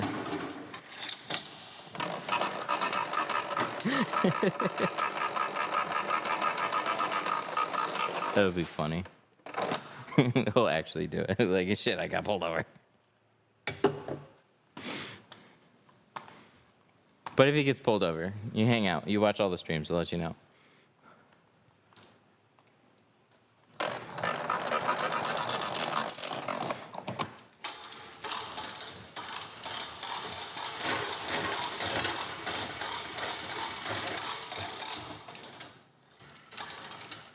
I want to skip to the results so bad.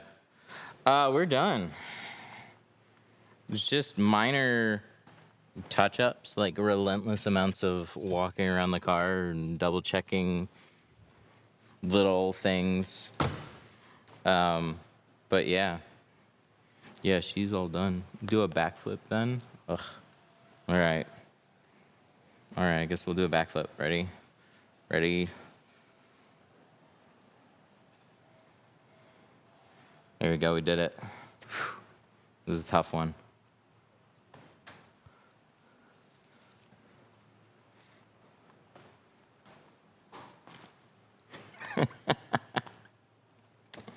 Yay.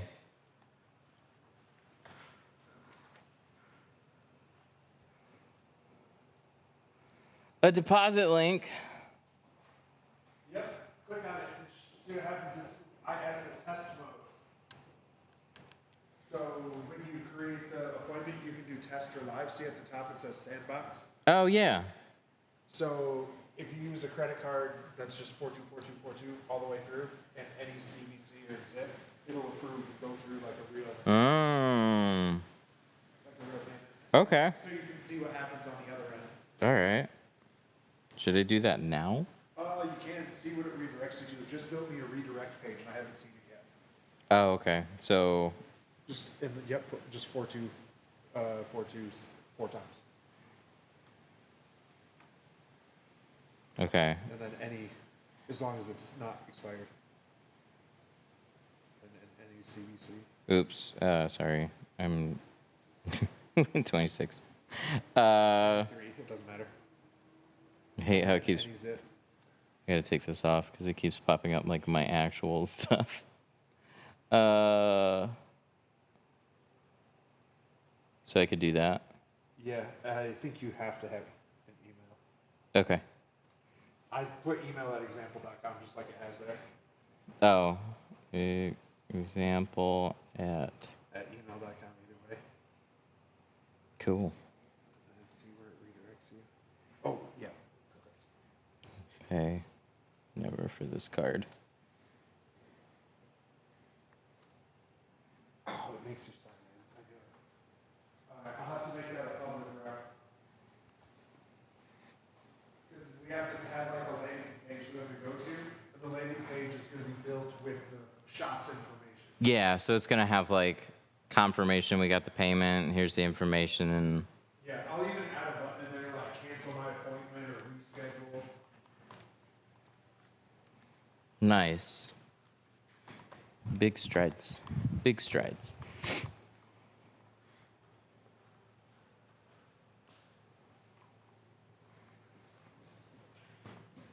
Looking good.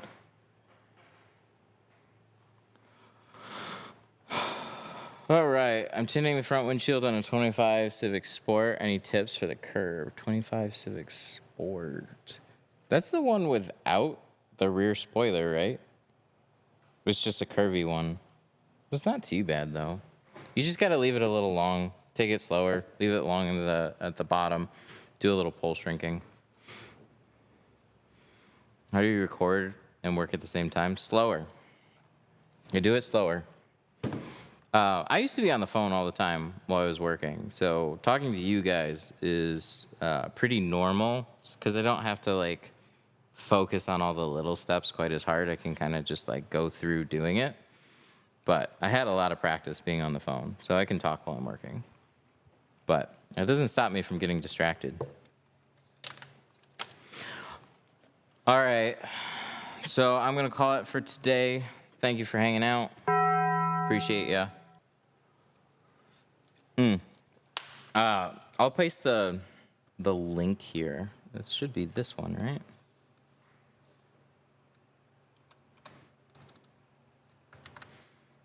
This link, actually, let's type that in and make sure. Hey, it did work. I'm gonna type this link in at least the YouTube chat. I'm working on a community, so this is still kind of in the works here, but there will be links here to kind of join some public discussions. Basically just like shop hours. So we'll have like a little Zoom group type link that you can click on, and so if I'm not live, it's not gonna be every day, but if I'm not live and you have questions about tinting and problems that you need solved or just want to hang out and talk, I think that'll go here. But this is also going to serve as a place that I can actually organize a lot of my channel. So I'll have like dedicated categories for stuff. But yeah, dudes. Oh, let's not pop that up.